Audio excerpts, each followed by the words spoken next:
The new king murdered my father, forced poison down my throat, and exiled my crippled clan to rot in a dead wasteland.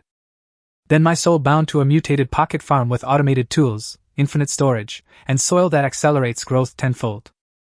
While the imperial nobles waited for our extinction, I turned dead toxic earth into the wealthiest granary on the entire continent.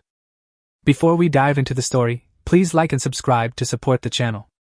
Before that happened, I was just waking up to a brutal headache in a ruined castle.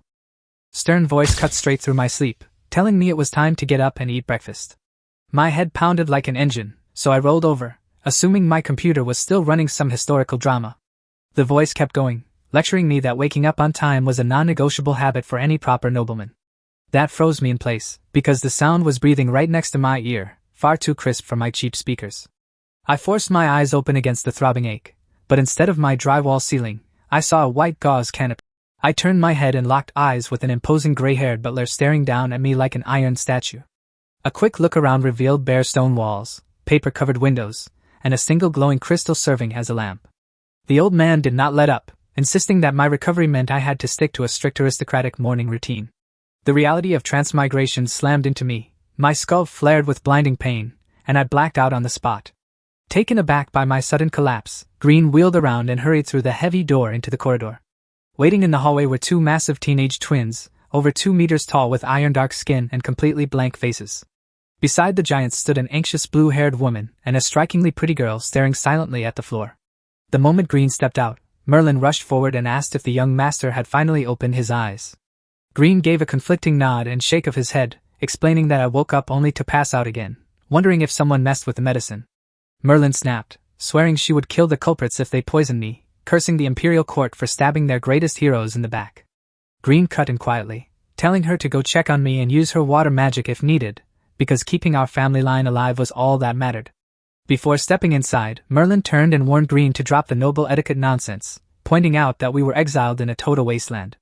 Green refused to back down, arguing that as a viscount, I had to be trained like a true noble to honor everything the Buddha family stood for. Merlin threatened to starve him out by refusing to cook, telling him to stop dreaming because the capital would never let us return. Green went quiet with a bitter smile, knowing that without our ancestors' legendary battle achievements, the king would have wiped our entire bloodline out on the spot. We technically still existed as a house, but the nobility had already written us off, leaving us to rot until history forgot our name.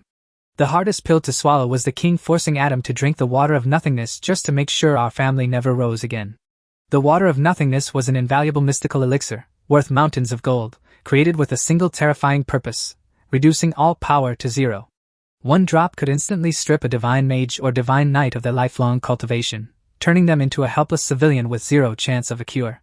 For an ordinary peasant, the potion was just overpriced water, but for a noble heir, it was a one-way ticket to complete worthlessness. Adam was the last heir of Buddha, and with his magic and battle chi erased forever, our family final hope was completely snuffed out. Power alone did not scare Green, since he was an 8th rank warrior, Merlin was an 8th rank water mage, and Meg was a 6th rank wind mage. Back in the fertile south with our main city, 4 surrounding towns, and thriving farmland, rebuilding would have taken just a few quiet years. Instead, the king banished us north to the black soil wasteland, a cursed expanse covering 1/3 of the empire where nothing can grow. Legend said high-ranking archmages clashed here in an ancient war, unleashing forbidden spells that turned fertile plains into pitch-black dead ground. To make matters worse, we were boxed in by the abandoned dwarf Iron Mountain and the rotting corpse swamp, one of the continent's 5 deadly forbidden zones. Our only exit bordered the mighty Versailles Duchy, and considering our ruined state, our old marriage alliance was pretty much dead paper. Luckily, the mountain soil was untouched by the forbidden curse, and this sturdy dwarf castle gave us shelter to keep from starving. Green converted every remaining coin of family gold into farming tools, bags of grain seeds, survival supplies, and 100 slaves. That small convoy of 100 slaves, the giant twin orphans, our 3 retainers, and an unconscious master was all that made it to the fortress. Merlin used her magic to keep Adam alive across the entire journey, never guessing that the soul waking up inside his body was actually me. The second I blacked out, an avalanche of strange memories shoved its way into my brain like an unauthorized software install. When my eyes finally opened again, I found myself sitting on the full lifetime memories of a spoiled noble named Adam Buddha. The Buddha family served as military marquises in the AKS Empire, rising on blood and iron. But Adam was a rotten young master, running wild in the capital because his father had armies and shielded his every crime. His father made one fatal miscalculation when the 47th king died. He picked the wrong side in the royal succession. Out of 15 royal sons, imperial law allowed only 5 princes born to the queen and royal consorts to fight for the throne. Prince started as a landless earl, forced to rack up real military merit before earning the Grand Duke title needed to wear the crown. Everyone bet on the queen firstborn or the 7th prince, while the quiet, sickly 13th prince was treated like background noise. Adam's father backed the favorite first prince, hoping a royal victory would finally slide our upstart military house into the old nobility. In this empire, ancient families with 1,000 years of roots held real power and looked down on military newcomers as trash. Past emperors used my family as a battering ram against those old nobles, but the minute the 46th king died, the wolves struck back. Against all odds, the weak 13th prince took the throne, beheaded the first prince, and had my father murdered in a dungeon cell. The king wanted us wiped out, but green rank 8 combat power scared him enough that he settled for demoting me to Viscount and exiling us. He kicked us out of the capital within 3 days and slapped a 3-year confinement order on our territory, a punishment no other family had ever received. King Aboyo purged us to crush the remaining loyalists of the first prince while kissing up to the ancient noble clans who backed his coup. They forced the water of nothingness down Adam's throat because they feared our clan ancestral mad dragon fighting technique, a brutal art that trained 3 times faster than normal methods. Adam only lived because Green slipped into the royal bedchamber in the dead of night, offering the Mad Dragon manual in exchange for his life. Staring down an 8th-rank powerhouse inches from his throat, the king took the manual, swallowed his pride, and let Adam walk. Green pulled off that ghost-level infiltration because the post-coup palace was in total disarray and his personal stealth techniques were top-tier. He initially planned to rescue Adam's father too, but the old noble faction moved faster, having him executed in secret before Green even got word. The true terror of the water of nothingness was not just ruining one man, it cursed 10 straight generations of descendants to never cultivate a single shred of power. With 10 generations doomed to be powerless civilians, holding onto the Mad Dragon technique was pointless, so Green traded it away without a second thought. Trading that manual was the only reason Adam walked out of the capital alive instead of disappearing into an unmarked grave. Adam never woke up from that poison on the road, and by the time his eyes opened in this wasteland castle, a nerdy guy from Earth was running the show. Out of nowhere, a crisp mechanical voice booted up in my ear, announcing network success and binding itself to my soul. It registered me as level 1, handing over 500 gold coins, 6 bags of pasture seeds, and 10 whole acres of freshly plowed land. The prompt explained I could buy seeds and sell crops in the shop, though offline network errors meant I was stuck flying completely solo. I sat there like an idiot, totally convinced my brain was playing tricks on me. Back on Earth I would have called it a prank, but after waking up in another universe, a cheat system was the most believable thing all day. Enter the farm, I thought. My vision blurred into a swirl of light, and when the world snapped back, the cold stone castle was gone, replaced by a wide open farm. 10 acres of pristine, dark red soil stretched out before me, complete with a brand new iron shovel stabbed into the dirt. Right beside the field sat a crystal clear natural spring, with a simple wooden bucket resting on the grass. Further back stood a cozy thatched hut, a little doghouse to the left, and 2 bottles labeled insecticide and weeder sitting beneath the window. Beside the bottles sat a collection basket, a tiny storage shed stood to the right, and heavy white fog walled off everything else. This was not just any random magic land, it was an exact physical replica of the classic social farm game I used to play on Earth.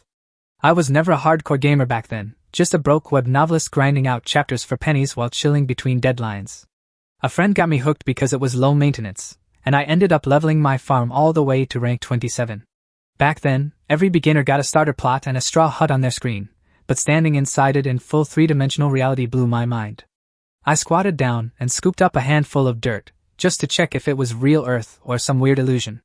The moment my fingers touched the loam, the system pinged, confirming it was level 1 spatial soil that boosted crop growth tenfold, and could even purify outside wasteland. I bolted over to the spring and dunked my hand right into the pool, triggering another instant readout. I stayed kneeling there with my hand submerged in freezing spring water, giggling like an absolute lunatic. I pushed myself up and shouted at the sky, laughing until my chest hurt because the universe actually handed me a god-tier lifeline. I was a crippled noble with 0 magic or martial arts, but with this farm, keeping the Buddha clan alive and wealthy was suddenly child play. I jogged to the field and tapped the iron shovel, watching the system confirm it could automatically plow 10 acres every single day on its own. Tapping the wooden bucket gave the same result, an automatic watering tool that handled 10 acres a day without me lifting a finger. The insecticide bottle under the window packed unlimited automatic pest control, deadly to bugs but totally safe from manual labor. Right beside it, The herbicide bottle offered endless automated weed eradication, another effortless cheat. The harvest basket rounded out the setup, automatically gathering ripe crops across 10 acres and dumping them straight into storage. It had all the core mechanics of my old game, but tailored into physical tools that made survival in this world effortless. I pushed through the cottage door and found a simple straw bed, a wooden table, and a glowing computer monitor sitting right by the headboard. I walked over to the screen and saw 2 glowing desktop icons, Shop and Farm Introduction. The second my finger tapped Farm Introduction, the icon burst into a beam of pure white light that shot straight between my eyes. The download hit hard, revealing that my Earth farm game had mutated during transmigration, turning into an all-powerful soul-bound system. I could not message players back home, but I had full access to the shop and could haul resources in and out of the space at will. Leveling up came from farming chores or feeding the space-native plants and creatures from the continent to force an evolution. A wild grin broke across my face because turning this cheat into filthy wealth and family redemption was suddenly an easy game. If I pumped spatial soil and spring water into the black soil wasteland, I could turn a continent-sized graveyard into my private empire. I shook my head to cool off, telling myself not to get ahead of the game before locking down the basics. I tapped the shop icon, triggering a cheerful chime that welcomed me to browse its massive catalog of Earth crops. The store was packed with familiar seeds, level caps, and gold prices, so I closed the window to explore the rest of the cabin. I checked the wooden cabinet and found a cloth pouch alongside 2 small canes carved with bug and weed heads.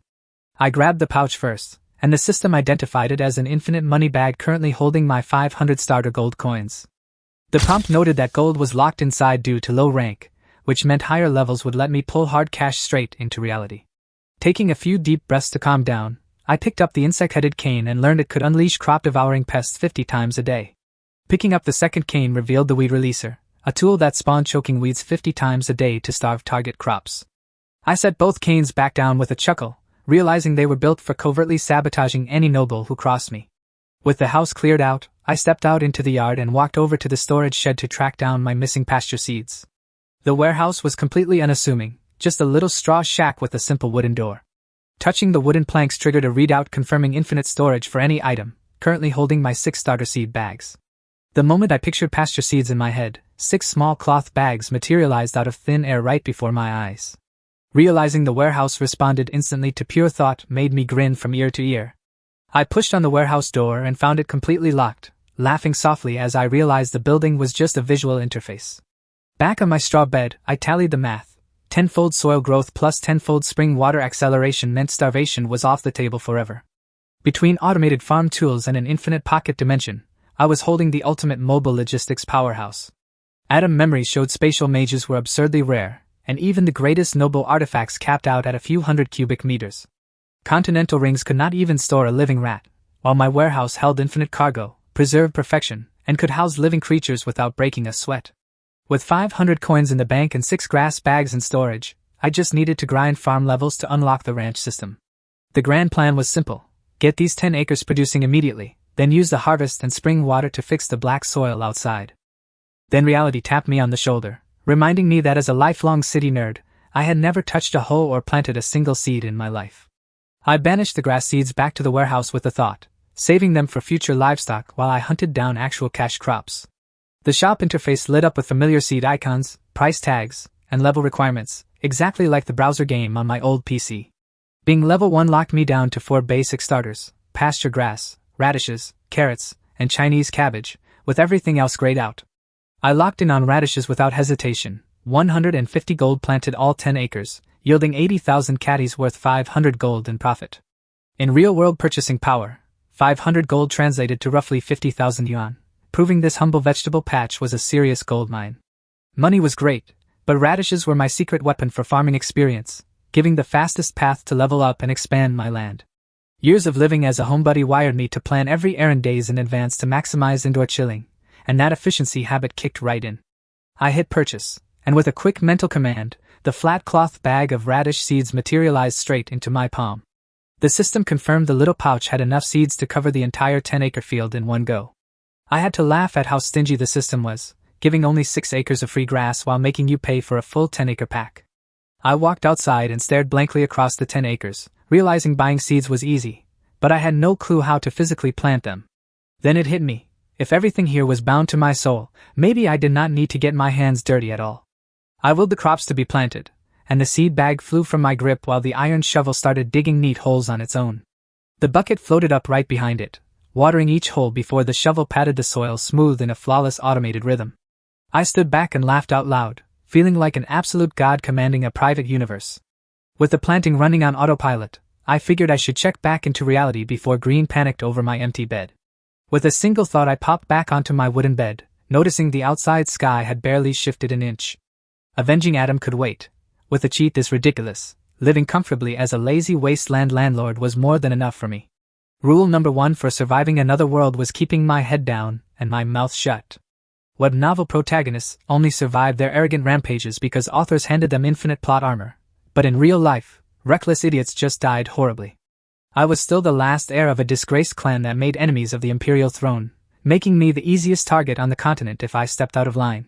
Having a pocket farm was a great escape hatch, but it would not do me any good if an assassin slit my throat while I was asleep. A sudden rap on the wooden door broke my train of thought, and I called out for them to come in. Meg stepped through the doorway, keeping her eyes glued to the floor as she gave a stiff greeting without looking at me. I could only smile bitterly, remembering that Adam had tried to force himself on her back in the capital before she managed to get away. Adam was the scumbag who committed the crime, but I was the poor bastard stuck paying off his karma. I told her I was fine and asked her to go rest, mentioning that I was going to sleep until dinner. Meg gave a quick nod and practically fled the room, leaving me smiling at the sound of the door clicking shut. I did not actually need sleep. I needed quiet time to dig through Adam memories and figure out how to squeeze every drop of value from my farm. Flipping my current crop of radishes straight back to the system shop guaranteed 350 gold in clean profit. I could also pull those radishes into reality, and have Green sell them across the continent, which might bring in even bigger bags of cash. The catch was that Adam was a useless playboy who never bought groceries, leaving me completely in the dark on whether radishes even existed in this world. If outside markets rejected them, we could still process the harvest ourselves, since pickled radish greens made a fantastic preserved dish. Growing up in northern China, my mother pickled radish leaves every winter, and that savory flavor stayed locked in my memory. Radish greens were also prime livestock fodder, perfect for feeding low-maintenance herbivorous demonic beasts to secure an endless meat supply. Even if the system only bought the radish roots, I would strip and store every single green leaf to keep waste at absolute zero. Since my farm rank was too low for a spatial ranch, building a physical livestock pasture out in the castle courtyard was the logical next move. With zero combat arts and no attack spells, all-out farming was my only realistic route to building real power. Turning a mountain fortress, a dead wasteland, and the deadly rotting corpse swamp into a thriving realm was a massive mountain to climb. Everything hung on whether my spatial soil and spring water could actually neutralize the ancient poison choking the black soil wasteland. Manpower was never going to be an issue, because this continent ran on a massive slave trade ready to work my fields. Slaves were branded with permanent family crests, making escape impossible and guaranteeing total loyalty to their master. As long as the farm generated steady gold, buying endless labor from greedy nobles was just basic commerce. But buying hundreds of workers overnight would set off alarm bells in the capital, so extreme discretion had to govern every move. I slumped back onto the mattress, still in disbelief that a quiet earth shut-in got dropped into an exiled noble body.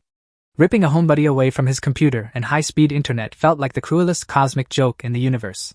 Staring at the bare stone ceiling with zero novels to read or games to play, I wondered how on earth I was going to survive the raw boredom.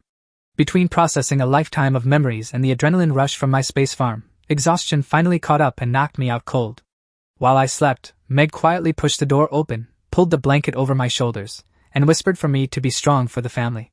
Stepping back into the drafty hallway, Meg met Green and told him that the young master had drifted off to sleep. Green told her to help Merlin in the kitchen, letting out a heavy sigh about having to drop noble etiquette in a place like this. Watching her grandfather walk away, Meg felt an ache in her chest seeing a man who gave his whole life to a family watch it crumble into ruins. Meg headed into the kitchen where Merlin cooked for our inner circle while the slaves outside prepped their own shared rations. Giving slaves enough food to actually stay full was unheard of among Empire nobles, but Green made sure they were taken care of. Green was keeping this sinking ship afloat by himself, and Meg could only pray that Adam had finally grown out of his reckless tantrums. Even if he was willing to learn, giving blind orders without knowing how to run a territory would run us into the ground in a few short years.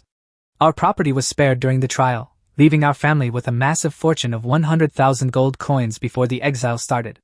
But after buying supplies and slaves, barely 100 gold remained in the vault, leaving the survival of the entire clan resting on Adam's shoulders. Smoky iron torches lit up every corner of the fortress, except for my room where a lone magic lamp kept burning.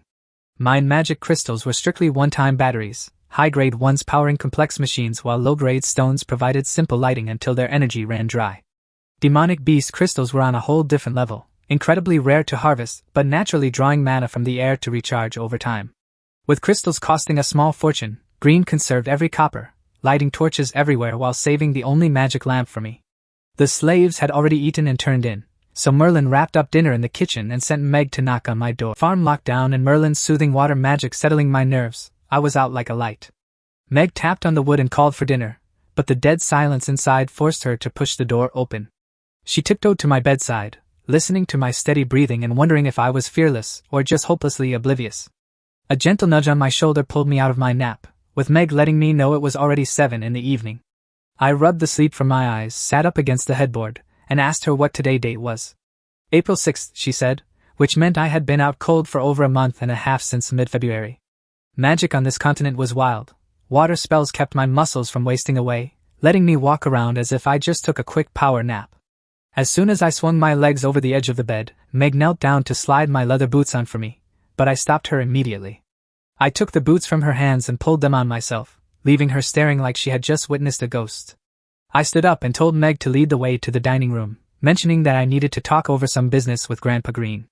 Since I had never stepped outside this room, Meg had to guide me through the dark, winding corridors of the ancient dwarf fortress.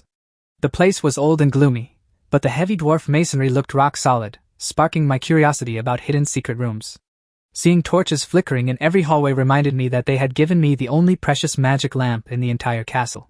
When we stepped into the dining room, Green, Merlin, and the giant twins bowed together, greeting me for dinner. Glancing at the long dining table, I noticed only a single plate and one set of cutlery laid out on the cloth. The small room held 8 finely crafted chairs around a candlelit table, with burning torches in every corner brightening the stone walls. I sat down and told Grandpa Green and the others to take a seat so we could all eat together. Green bowed stiffly, arguing that imperial etiquette strictly forbade servants from sharing a table with a noble lord. I shot back that the empire rules were not mine, warning them that if they did not sit down with me, I would not eat a single bite. Merlin glared at Green, telling him to stop arguing because I had not eaten a real meal in over a month. Green caved immediately, sending Merlin and Meg back to the kitchen for extra plates while he stayed behind to serve me. Green pulled up a chair beside the giant twins wood and stone, who squirmed in their seats like they were sitting on hot coals. Adam's father had adopted the twins as loyal retainers, slow in the head but gifted with monstrous strength and rank 6 combat power. While waiting on the food, I turned to Green and asked for an exact count of our remaining money. Green stood up in surprise, reporting that we had 180 gold coins left, fully available since supplies were already stocked. I motioned for Green to sit back down, then asked about the transport carriages and horses from our journey north. Green explained that we only kept 5 horses to save on grain, having hired the rest of the transport wagons for the trip. It made total sense.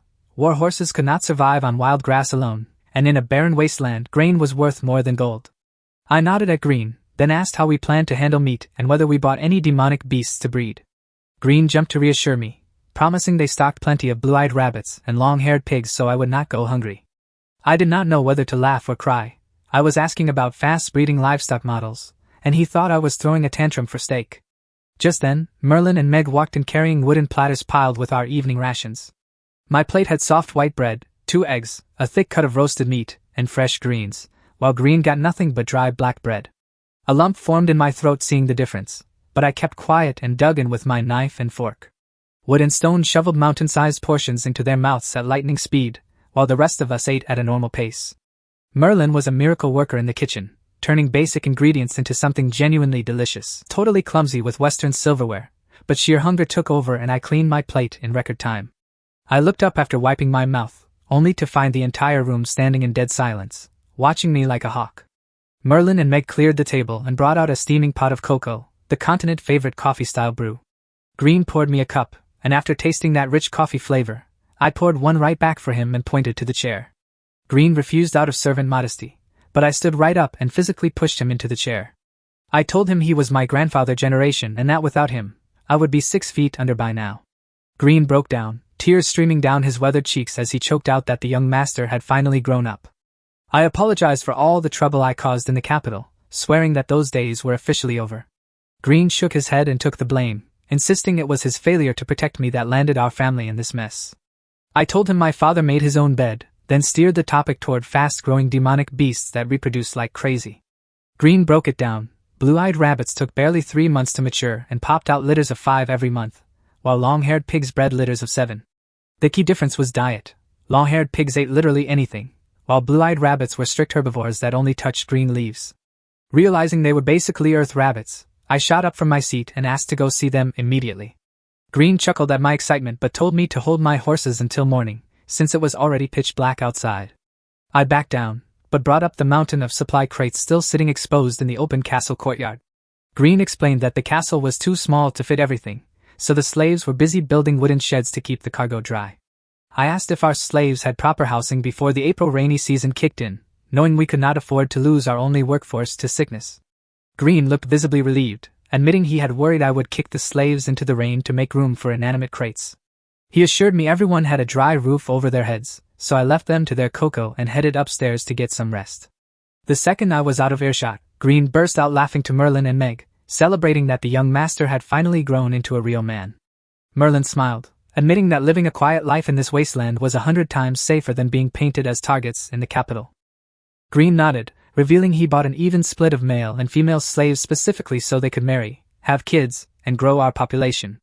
Meg kept a poker face while secretly smiling, while upstairs I grinned at how easy it was to impress people when your reputation was already in the dirt. Back in my room, tossing and turning for over an hour proved that sleeping all afternoon made falling asleep at night completely impossible. Giving up on sleep, I triggered the mental command and slipped right into the space to see how my radishes were doing. I froze in total shock. In just a few hours, lush emerald green radish leaves had completely carpeted all 10 acres of red earth. I knelt down and pulled back the soil to find small white radish roots already forming underground before packing the dirt back in. They would be fully ripe by morning, which meant I could harvest, check local markets with Green, and test the greens on our rabbits.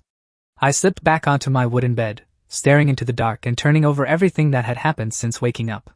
Back on Earth I was a broke web novelist drowning in deadlines, but here I had a castle, loyal vassals, 100 slaves, and noble blood. As long as I held this space farm, hunger was off the table, and living as a relaxed landlord sounded like a dream. Tomorrow I needed to shovel outside black earth into the farm to see if spatial soil and water could neutralize the ancient curse. Hoarding seeds, funds, and spring water outside was essential, ensuring I kept a real estate foundation even if the cheat ever vanished. I drifted off to sleep, dreaming of expanding this rugged fortress into a massive mountain empire.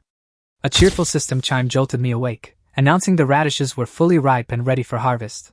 I warped into the space and found 10 acres of massive white radishes bursting right out of the red soil. I pulled up a fat 3-pound radish, wiped the dirt with my sleeve, and took a massive, juicy bite. Sweet, crisp juice flooded my mouth, outclassing any vegetable I had ever tasted back on Earth. The radish was straight, plump, and heavy, looking like pure grade A produce.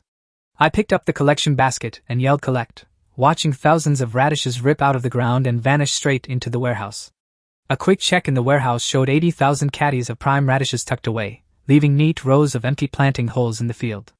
Instead of cashing out, I bought another seed pouch and set the iron shovel back to work tilling and sowing. The second the last seed went in, a cheerful ding sounded, bumping me to level 2 and handing over 2 1-acre bags of cabbage seeds.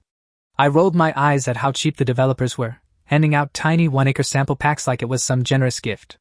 Done with my chores, I popped back into my room just as the first pale sliver of dawn cracked the eastern horizon. The castle was dead quiet with everyone asleep, so I sat on my wooden bed and gnawed on my leftover 3-pound radish. After finishing half of it, a warm current hit my gut, flooding my limbs with raw physical strength and blowing away all my fatigue. I pinched my nose, half expecting a nosebleed, wondering if this vegetable was actually some crazy magical ginseng. The water of nothingness made Adam permanently weak and lethargic, yet this radish completely wiped out the poison exhaustion. I stashed the rest of the radish into the spatial warehouse, itching to show it to Grandpa Green later. Sitting around felt like a waste of energy, so I slipped out of my room to explore the fortress while everyone else was asleep. I crossed the inner courtyard into the outer compound, checking out the bluestone floor, stone barracks, and 4-meter walls. The cast iron gate towered 4 meters high, locked tight with a massive iron bolt driven by a manual gear crank. Turning a single handle engaged the whole gear train to slide the deadbolt, showing dwarven mechanical engineering was no joke. A massive mound of supply crates sat parked in the middle of the yard, making me smile at Green's complete lack of business instinct. Green had dumped all our cash into survival gear to turn this into a hermit fortress, which honestly was the only reason Adam did not get himself killed sooner. I took the stone staircase up to the dark blue ramparts, finding immaculate battlements and corner arrow towers that needed zero repairs. Looking back over my shoulder, the inner wall stood even taller with heavy defensive bastions, making this castle a multi-layered death trap for invaders. Below the wall ran a 5-meter-wide moat fed by rushing mountain water, spanned by a heavy iron-framed drawbridge with fresh timber planks. A straight stone road cut out from the drawbridge and disappeared into the distance, completely choked in wild weeds. The overgrown highway proved no one had set foot outside this fortress since our convoy rolled in over a month ago. Beyond the paved road stretched the endless, cursed expanse of the black soil wasteland, locked in pitch-black silence. Golden dawn broke over the peaks, washing me in sunlight as I laughed out loud and declared that one day, my light would cover this entire land. Down in the courtyard below, Green, Merlin, Meg, and the twins stood looking up at me, tears of hope glistening in their eyes. The sun climbed fully above the peaks before my excitement cooled, leaving me standing in the glow of my first real sunrise in another world. Turning around, I looked down to see Green, Merlin, Meg, and the twins standing in the courtyard with our 100 slaves lined up behind them. The slaves were clean, healthy, and evenly split between men and women, but every male worker carried our ferocious dragon crest branded across his forehead. The second Green caught my eye. He bowed deep and proclaimed that Buddha glory would cover the world, asking for my orders. Behind him, all 100 slaves dropped like stones, smashing their foreheads flat against the cold granite flagstones without daring to look up. As an ordinary nerd from Earth who had never seen a mass prostration in his life, my brain completely short-circuited. I swallowed my panic, leaned over the battlements, and told Grandpa Green and everyone below to get back on their feet. I laid out our grim reality, barren soil that grew nothing, hollow mountain mines, and an abandoned stone fortress as our only shelter. I told them that like it or not, they carried the Buddha brand now, meaning our survival was their survival, and if the family died, we had zero outside help, but we had 100 pairs of working hands, and hands could build an empire from scratch. Then I dropped the hammer. Anyone who worked hard and made real contributions would be stripped of their slave status and made a free commoner. I promised their kids would be born free citizens, capable of joining our army as warriors, rising into knights, or even earning noble titles. I demanded their best and promised the best in return, swearing an oath on the honor of the Buddha family right there on the ramparts. A sudden stir rippled through the ranks, breaking the strict silence these slaves had been drilled to keep under penalty of death. Across the entire continent, a slave was a slave for life, doomed to pass down chains and branding scars for endless generations. Empty talk meant nothing to them, but a noble swearing on his family crest was an ironclad contract that could never be broken. Generations of slaves had bled and died in hopeless revolts, but here they were being offered freedom through honest hard work. They were used to breaking their backs just to avoid the whip, so working for their lifelong dream hit them like lightning. Green was totally floored, secretly sweating over the taboo of freeing slaves, but he held his tongue and let me cook. Human potential is limitless when people actually have something to live for, and that burning drive was what we needed right now. I rolled out the merit system, invent something useful or work like a beast, rack up points with Green, and cash them in for commoner status. The slaves stared up at me like I was a living god, erupting with a fierce, crackling aura of pure reborn life. Feeling that raw power, Green realized 100 energized men and women could move mountains where dead-eyed slaves would fail. A genuine smile broke across Green's face, convinced our ruined clan finally had a real fighting chance to rise again. I told the slaves to get to work sorting out the courtyard supplies, promising them fresh tasks by tomorrow. I climbed down from the stone ramparts and walked over to Green, telling him we needed to head inside to talk. Following behind me through the corridor, Green saw a genuine clan chief leading the way instead of a spoiled brat. Once we sat down in the dining room, I gave my wrist a quick flick and summoned the half-eaten radish right onto the table. Green froze in place, staring at my empty hand like his brain had completely locked up. Opening spatial gear required active mana or battle chi, things that a poisoned cripple like me was never supposed to have. I smiled and tapped the tabletop, asking him again if he could tell me what this vegetable was. Green jumped to his feet, trembling with pure shock as he stammered out how on earth I pulled that off. I brushed it off as an accidental trick, told him to keep it strictly between us, and pointed back to the radish. Green snapped out of his daze with gleaming eyes, urgently asking if I had somehow unlocked magical powers. I shook my head, reminding him that the poison killed my magic forever and that this was just a harmless personal storage trick. Green picked up the radish, sniffed it, took a small bite, and identified it as a common magic radish. He explained that ordinary crops fed peasants while magic vegetables soaked up mana in fertile soil, with radishes fetching about 1 silver coin per caddy. My mind raced. 80,000 caddies at 1 silver each meant 8,000 gold coins, blowing the space shop 500 gold payout out of the water. Green raised the radish again with a puzzled frown, noting he had never seen one this massive or flavorful, asking where I found it. Dodging the question, I asked if blue-eyed rabbits ate the leaves and whether markets bought the roots with greens attached. Green confirmed buyers tossed the bitter leaves, which happened to be the absolute favorite food of blue-eyed rabbits. I leaped out of my chair and paced the floor in wild joy, shouting that heaven had saved us and our ranch was officially a go. Green panicked, jumping up to steady me while begging me not to lose my mind and scare an old servant to death, calmed him down, and asked if magic radishes actually moved fast on the open market. Green nodded with relief, confirming that continental peace and rising incomes made cheap magic radishes a top-selling staple for ordinary citizens. The first had 80,000 caddies ready to move, ordering him to sell fast, by breeding rabbits, and convert the dwarf mines into warrens. Green sprang to his feet in disbelief, practically shouting to know how on earth I got my hands on 80,000 caddies of magic vegetables. I told him to look for a massive buyer and promise 80,000 caddies every 2 days, as much as they could take. I stressed keeping the whole operation strictly low profile, warning him not to let any imperial rivals trace the shipments back to us. Green collected himself, realized this came from my mysterious gift, and took personal charge of the entire trade run. I told Green to pull the slaves off shed duty and send them straight into the dwarf mines to prep them for rabbit breeding. I promised to absorb all the courtyard crates into my personal storage, freeing up the workers from building storage sheds. Green stepped up like a true chief steward, putting the twins on bodyguard duty and assigning Merlin and Meg to direct the slaves. Merlin and the others acknowledged the orders with sharp discipline as Green turned and marched out to set things in motion. Watching him go, I realized Green had burned through our cash back in the capital specifically to keep the old Adam from running wild. With Green gone, Merlin asked if I was hungry and immediately headed toward the kitchen to cook breakfast. I told Grandma Merlin I was still stuffed from the radish, but she waved it off, refusing to let me skip a real morning meal. Seeing that she could not be swayed, I handed her the half-eaten radish to slice up for the pot. Merlin carried it off to the kitchen, leaving me pinned between the giant twins standing like iron pillars behind my chair. Trying to break the dead silence, I turned to Meg and asked if she could pour me another cup of hot cocoa. She gave a quiet nod, stole a quick glance at me from behind, and slipped into the kitchen. I sat there in absolute boredom, with the twins too dull for small talk and the slaves too terrified to hold a conversation.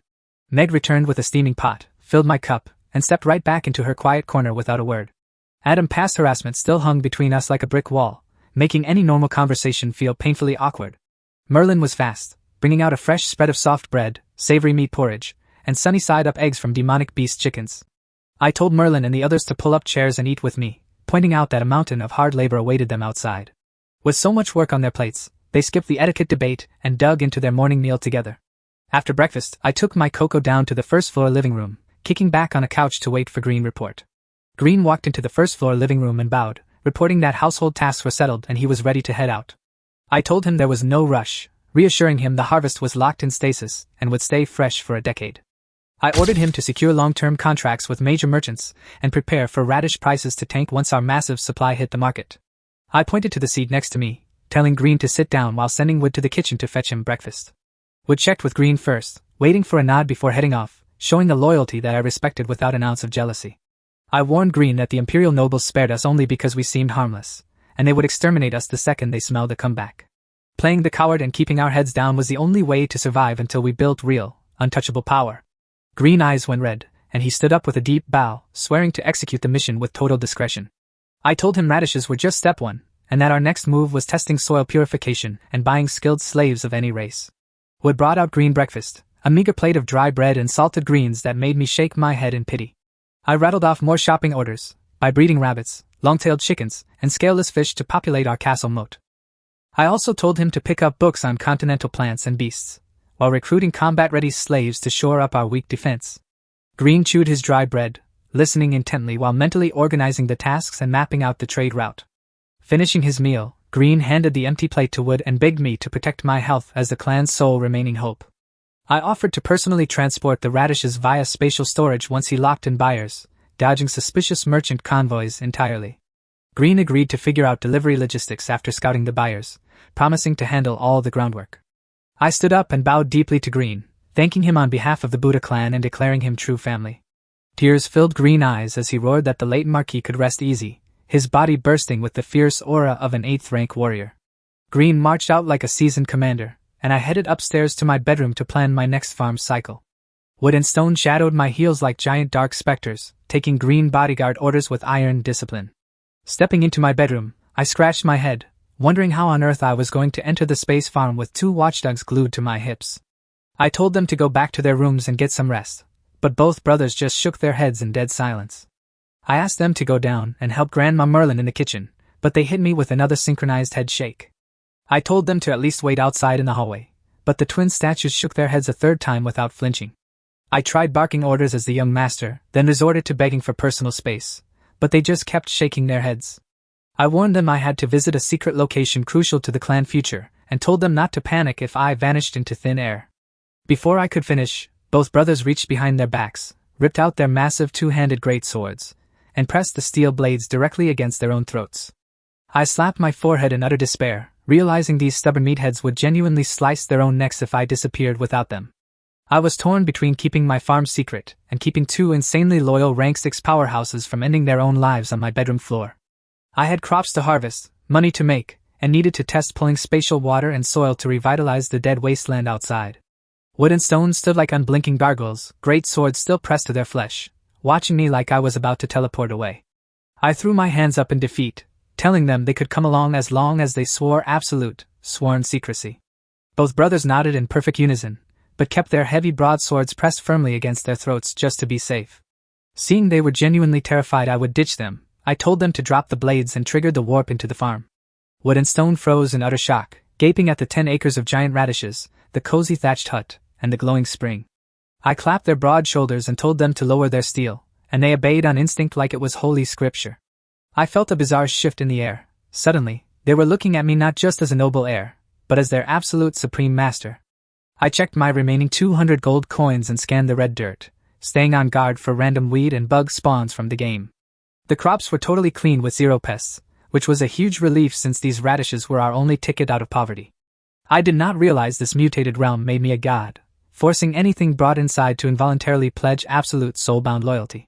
I had 2 bags of cabbage seeds from leveling up, but sticking to magic radishes was the only safe bet for steady cash flow. Carrying the weight of the entire Buddha clan meant I could not gamble on risky moves that might blow our cover to outside enemies. I told the boys we were heading out, and for the first time ever, both twins snapped back with an eager yes, young master. We warped straight back into my bedroom, finding the heavy door still locked and completely undisturbed. I led the boys outside to inspect the black soil and moat, and to my surprise, they followed without a single complaint. Walking into the courtyard, I casually waved my hand and vacuumed the entire pyramid of outdoor supplies straight into spatial storage. A quick mental probe showed the storage room neatly organized, cataloging every single tool, grain sack, and barrel down to the exact digit.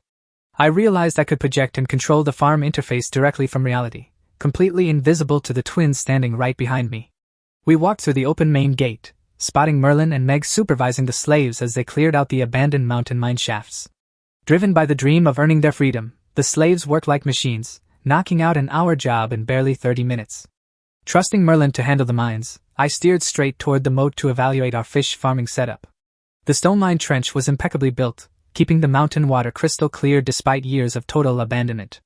The moat was fed by 2 bubbling natural springs inside the basin and an underground mountain river rushing down the peaks. Dumping fish into an open current was a recipe for disaster. Without modifying the drainage grates, our entire stock would just swim away.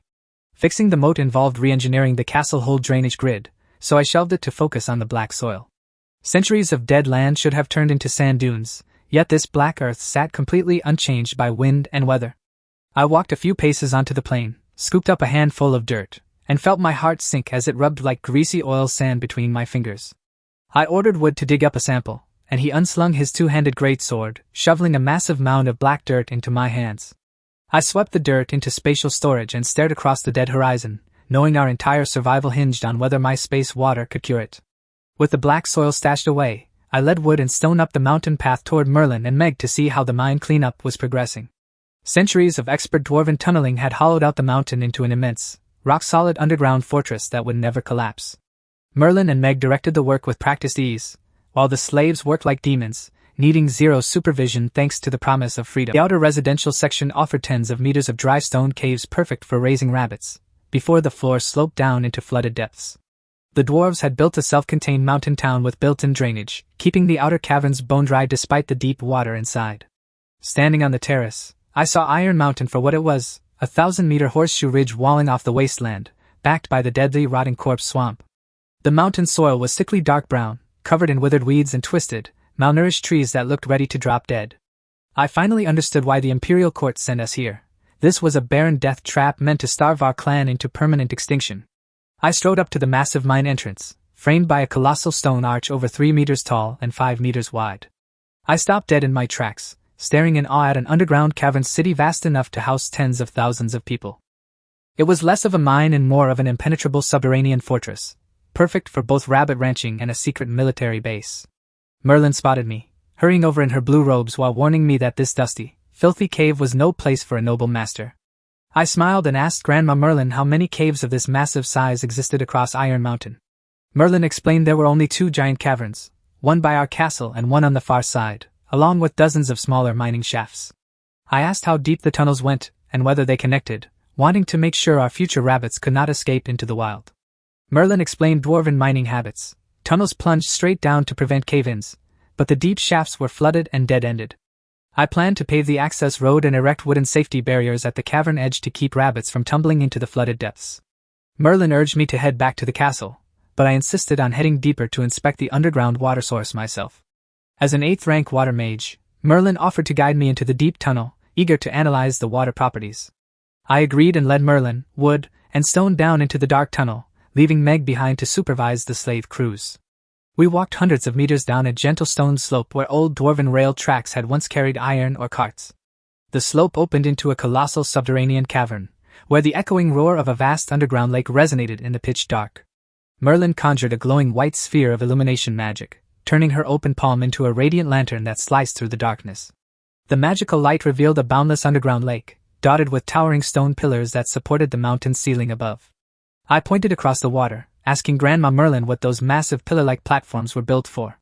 Merlin explained the pillars supported the hollow mountain, with elevated platforms serving as dwarven command posts during mining operations. My eyes lit up and I burst into laughter, realizing this flooded cavern was a massive natural gold mine for fish farming.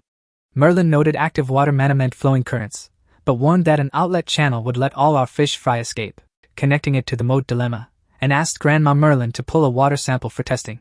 With a flick of her wrist, Merlin conjured a 1-meter sphere of crystal-clear cavern water that floated right before my chest.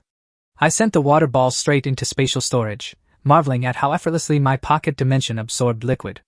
Merlin stood paralyzed in dead silence, her elite instincts as an 8th rank water mage completely short-circuiting. Continental mages scale 10 ranks from lowly apprentice to legendary god, with 8th rank masters like Merlin being a 1 in a million rarity. Having 2 8th rank powerhouses like Green and Merlin guarding the clan was the only reason King Aboyo settled for exile over execution. Spatial magic was insanely rare, and ancient storage rings forged by high mages were priceless treasures capped at 5 per lifetime. Merlin knew our family owned 0 spatial rings, yet I absorbed a whole water sphere with absolute 0 mana fluctuation. Catching her stunned stare, I smiled and told Grandma Merlin that God had blessed me with a personal gift I would explain later. Merlin nodded without prying, relieved that whatever miracle occurred would only serve to protect her young master. Finding nothing else in the cavern, I turned to Grandma Merlin and suggested we head back to prepare for Green return. I told her not to overwork herself and to let the eager slaves handle all the heavy lifting in the mines. Merlin beamed with maternal pride, joking that her old bones were still strong and promising to cook me lunch shortly. Merlin watched my back as I walked away, whispering a prayer to the Buddha ancestors that our rise was finally in reach. Back in my bedroom, I ordered Wood and Stone to stand guard outside the door and cover for me if Merlin checked in. The twins bowed without a second thought, pulling the heavy timber door shut to stand vigil like iron door gods. I popped straight into the farm and summoned the mound of black dirt from storage to run a system analysis. The system chimed instantly, identifying mutated toxic earth and unlocking a daily 10-acre purification limit using spatial soil and water. The discovery bumped the farm to level 3, gifting 2 bags of corn seeds and accelerating crop growth by 11 times. I pumped my fist in excitement. High-yield corn would solve our food crisis once and for all, while 10 cleansed acres a day meant a real farming future. A new prompt popped up, offering to cultivate 2 new acres of land for my remaining 200 gold coins. Pouring out the plump golden corn seeds, I hesitated to spend my last coin on land when I had 0 cash left for seeds. Lightning struck my brain. If real-world plants produce their own seeds, spatial radishes should yield harvestable seeds for free. I decided to hold off on spending gold, waiting to see if our maturing crop would produce free seeds on its own. Next, I summoned the 1-meter sphere of cavern water, letting it hover weightlessly above the grassy yard. The system chimed again, identifying premium underground river water and instantly leveling the farm to level 4. The water leveled up to rank 2 with an 11-fold growth boost, while the system rewarded 2 bags of premium wheat seeds. I roared with laughter, amazed that 2 random outside samples had netted 2 full level-ups, 4 seed bags, and massive land and water buffs. I tossed the water sphere back into the spatial spring, letting the pure mountain runoff mix with the basin. Then I turned to the half-meter pile of excavated black dirt sitting on the grass. I knew spatial water and soil could cleanse it, but rushing in blind was stupid when I needed the exact formula. I told the system shovel to chop the sample into 10 equal piles. Before the tool even moved, the dirt divided into 10 neat mini-mounds by my mental command alone. Riding high, I asked the space system to calculate the optimal purification ratio for me. Insufficient permissions, the system buzzed back, slamming the door right in my face. Fine, I grumbled, grabbing a wooden bucket from the spring and scooping up spatial soil to do the math myself. Every handful of red soil was gold, so wasting my spatial dirt on guesswork was out of the question. I drizzled spatial spring water onto the first pile, watching the dark grains soak up the moisture. The greasy oil sand texture vanished, crumbling into healthy, rich brown soil right before my eyes. Pure water did the trick at a ratio of 15:1, meaning 1 scoop could fix 15 piles of wasteland dirt. Next I tried pure red spatial soil on the second pile, finding that a 10:1 ratio turned the dirt noticeably richer and more fertile.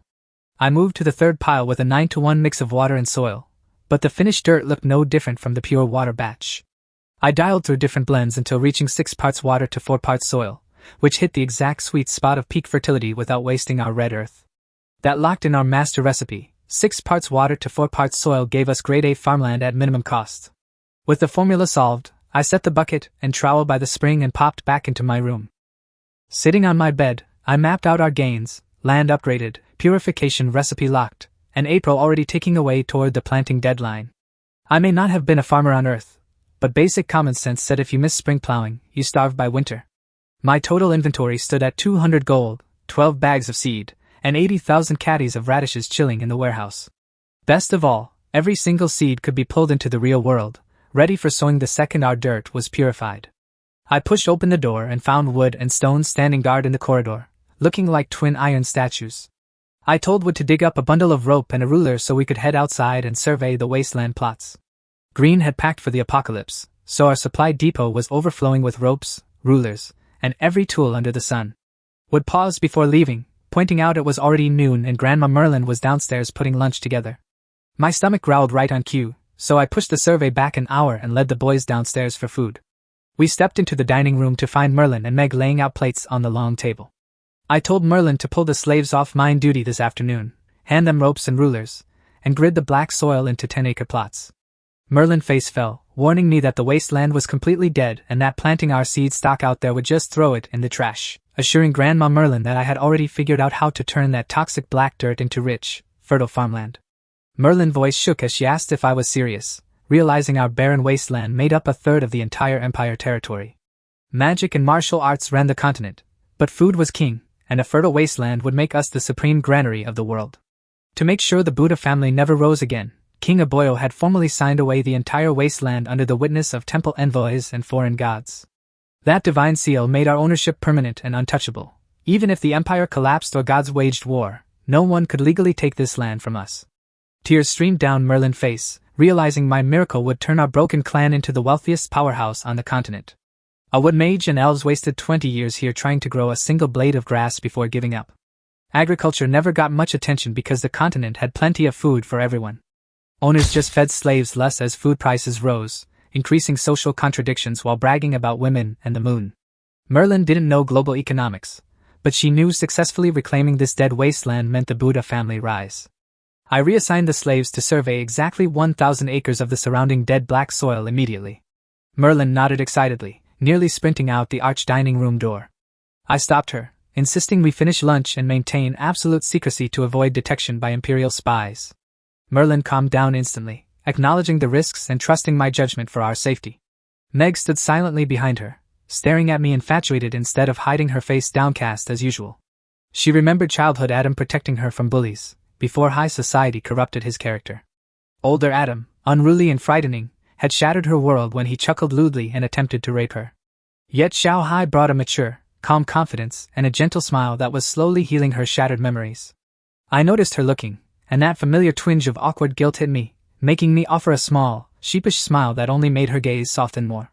Merlin stepped toward the kitchen, breaking Meg out of her daze with a fiery blush before she scrambled to help carry dishes. Lunch was an Olympic sprint. Merlin and Meg practically inhaled their food before dashing out the door to rally the survey teams. I could hardly blame them, because telling someone you can revive a dead wasteland is like handing a dying patient a miraculous cure. I took my sweet time finishing every bite before strolling outside with the twins to see how the work was going. The slaves might have lacked fancy skills, but old farming instincts kicked in as they measured the black earth with practiced ease. They squared off the first 10-acre plot in record time, stopped cold, and turned to stare at me with laser-focused anticipation. My heart seized up as reality hit. I had spent all morning doing math in the space, forgetting I had no clue how to cast it out here.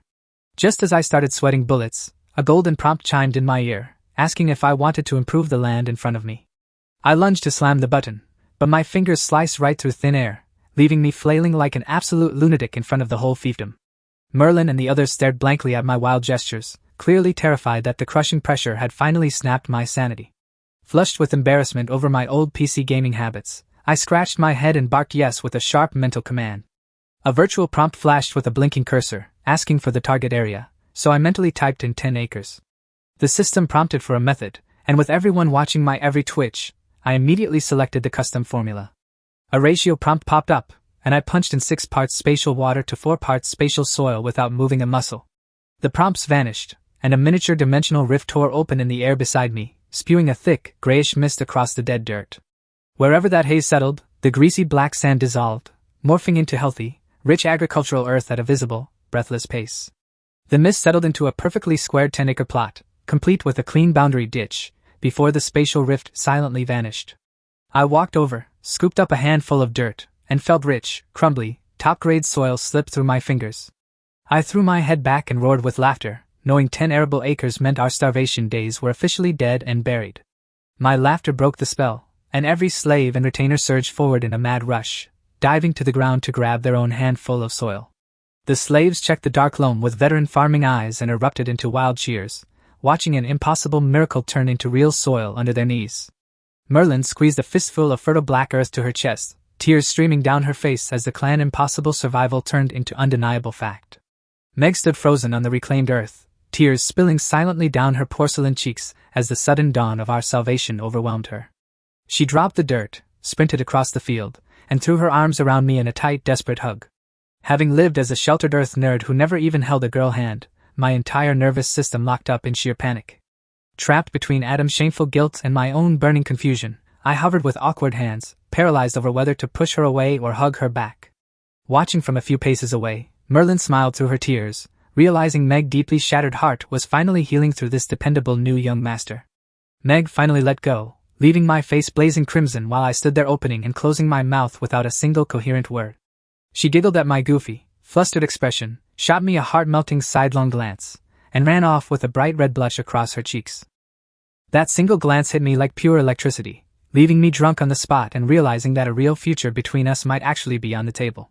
We walked back inside to the living room, where Merlin pulled up a chair while Meg stood quietly behind me, staring at my back in a daze. Meg's hug was still fresh in my mind, but with over 100 lives riding on every move I made, romance had to take a back seat. Merlin leaned forward with eager eyes, asking me what our next move should be. I told her to pick our most experienced farmers to prep the 10 acres and asked what kind of seeds we had on hand. Merlin explained that our stock consisted of mountain grains and basic vegetables, which felt like a total waste on prime black soil. Changing tracks, I asked what the slaves were using to cook and stay warm during the chilly April nights. Merlin admitted we were short on magic crystals for stoves, leaving the workers to scrape together dry grass and dead twigs from the mountain. Having lived in high nobility, my retainers had packed tools and grain while completely forgetting the golden rule: firewood comes first. Everywhere else on the continent, timber and crop stalks were practically free, but our dead wasteland did not have a single thick branch to burn. Merlin broke the silence, asking what I wanted to plant on the new land. I ran through the list. Pasture was pointless, cabbage was out of season, and wheat yielded too little food with barely any stalks for fuel. Corn was the undisputed champion, explosive grain yields for our bellies and towering, woody stalks to keep our stoves roaring all winter. There was just one catch.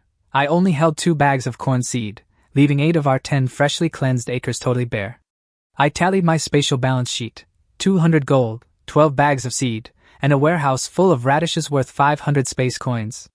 Unlocking 2 fresh acres of spatial dirt would cost every last copper I owned, leaving my treasury completely wiped out.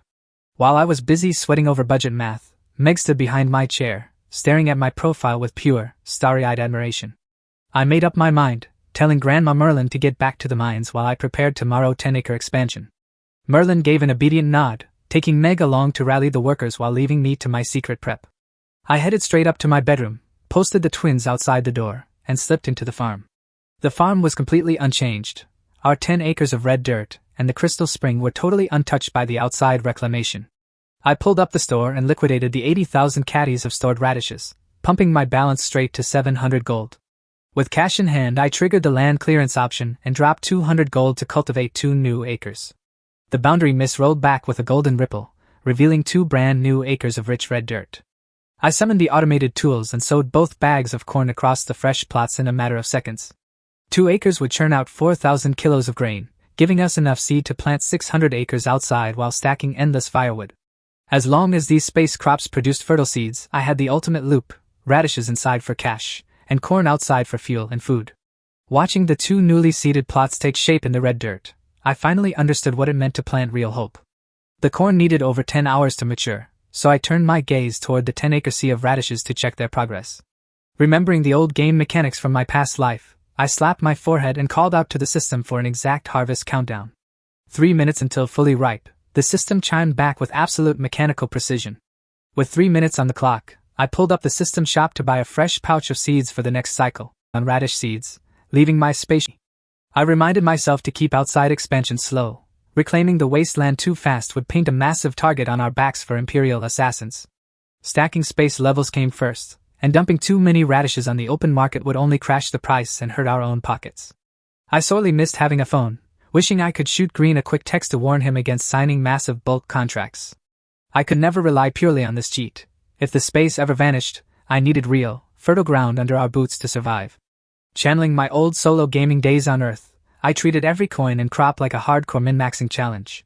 A chime rang out as the 3 minutes expired, announcing that all 10 acres of radishes were fully ripe and ready for harvest.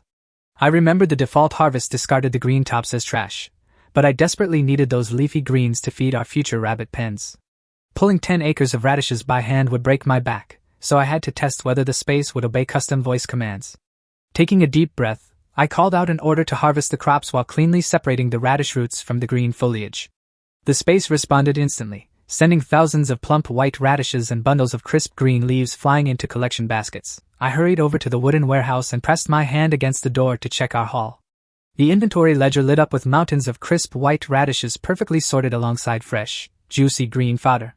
I pumped my fist in the air, realizing I was not just a player clicking buttons. Within this realm, my word was divine law. Stepping back into my bedroom, I could almost see our dead wasteland transforming into the greatest granary on the continent.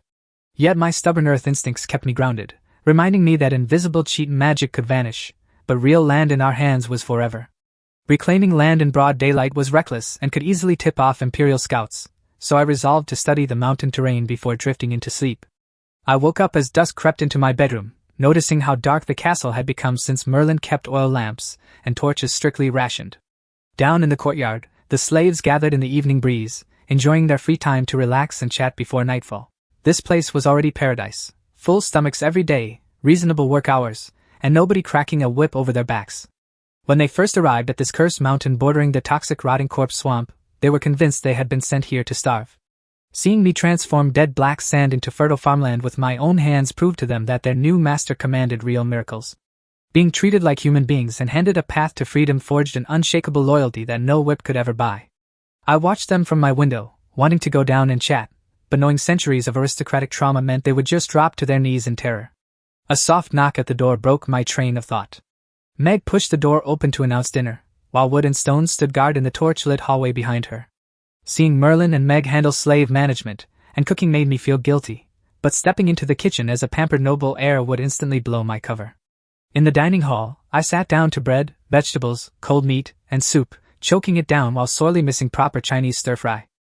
After a few bites, I set my fork down and told Grandma Merlin that we acted too rashly today and needed to halt reclamation around the castle. Merlin looked startled, her face clouding over as she asked if something was wrong with my magical ability. I explained that my power was completely fine, but turning dead dirt into prime farmland right outside our front door was begging Imperial nobles to send death squads. Merlin froze in horror, remembering that our holy treaty only protected us while the family had a living heir to hold the deed. Setting down her fork, Merlin nodded in solemn agreement and asked how I wanted to adjust our reclamation strategy.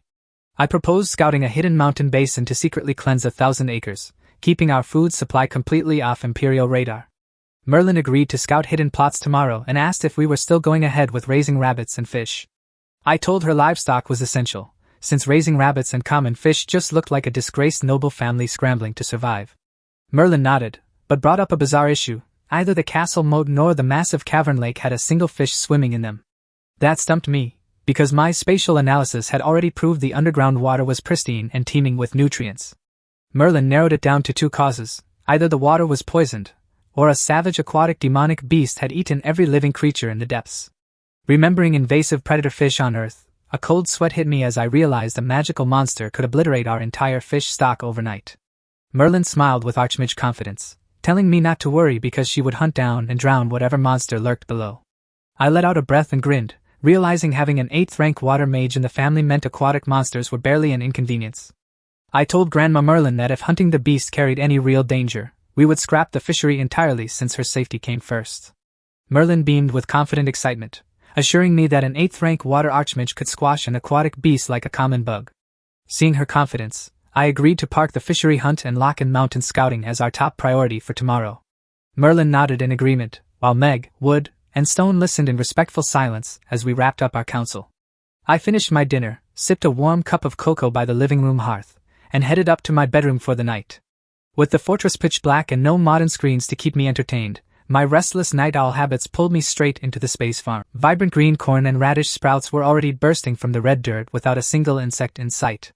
Watching those thriving shoots, I was reminded that I never wanted to conquer the world. I just wanted to live comfortably and eat well. Adam had a mountain of blood debts, but challenging an entire empire with 0 army and broke pockets was pure suicide. The space farm was an incredible cheat for food and storage, but it suffered one fatal flaw: absolute 0 combat power. In a world where high mages could vaporize 1,000 soldiers in a heartbeat, my frail body was practically an ant waiting to be stepped on. Having drunk the water of nothingness, I could never cultivate martial arts or magic, leaving low-profile wealth as my only true shield.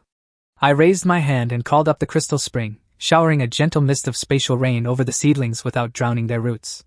Stepping back into the silent, pitch-black castle, the heavy weight of feeding 100 souls settled onto my shoulders, forcing me to truly grow up. I lay down in the dark to save on candles, drifting into sleep with the weight of the clan finally settling into place. A sharp chime broke the dawn silence, the farm system waking me up to announce the radishes were ripe again. I warped into the space to find ripe white radishes popping from the dirt, while the corn had grown taller than a grown man. My mouth watered thinking of sweet boiled corn, but I held back, saving every single kernel to seed our outside fields.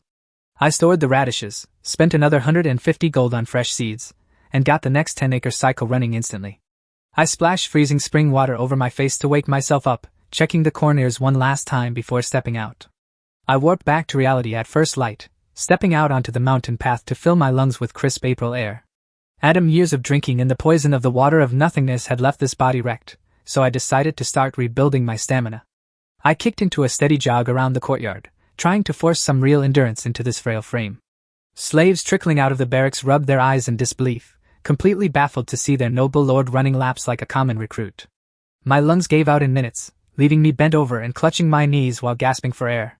Drenched in sweat but buzzing with energy, I strolled back inside to find Merlin and Meg staring at me like they had seen a ghost. I gave them an easy smile, washed up, and sat down in the living room to wait for breakfast. After breakfast, Merlin ordered Meg to take the slaves, clear the caves, and chop mountain trees to build a boat for the underground lake. While the crews worked the mountain, Merlin planned to scout the terrain around the castle to find a secluded plot for our next land reclamation. Merlin had already figured out my magic was agricultural, but being a wise veteran, she respectfully held back from prying into my secrets. I insisted on tagging along, eager to get outside and explore the actual boundaries of my new fiefdom. I brought Wood with us for muscle, but ordered Stone to stay behind and back up Meg with the 100 slaves. Wood scrambled up the rocky cliffs like a mountain goat, while Grandma Merlin and I stuck to the flat mountain foot to save our fragile stamina. We took in the landscape, a giant horseshoe ridge dotted with stunted scrub trees, walling off an endless, featureless black desert. We trudged along the mountain base for 3 straight hours, finding nothing but deeper rocks, dead scrub, and utter wasteland.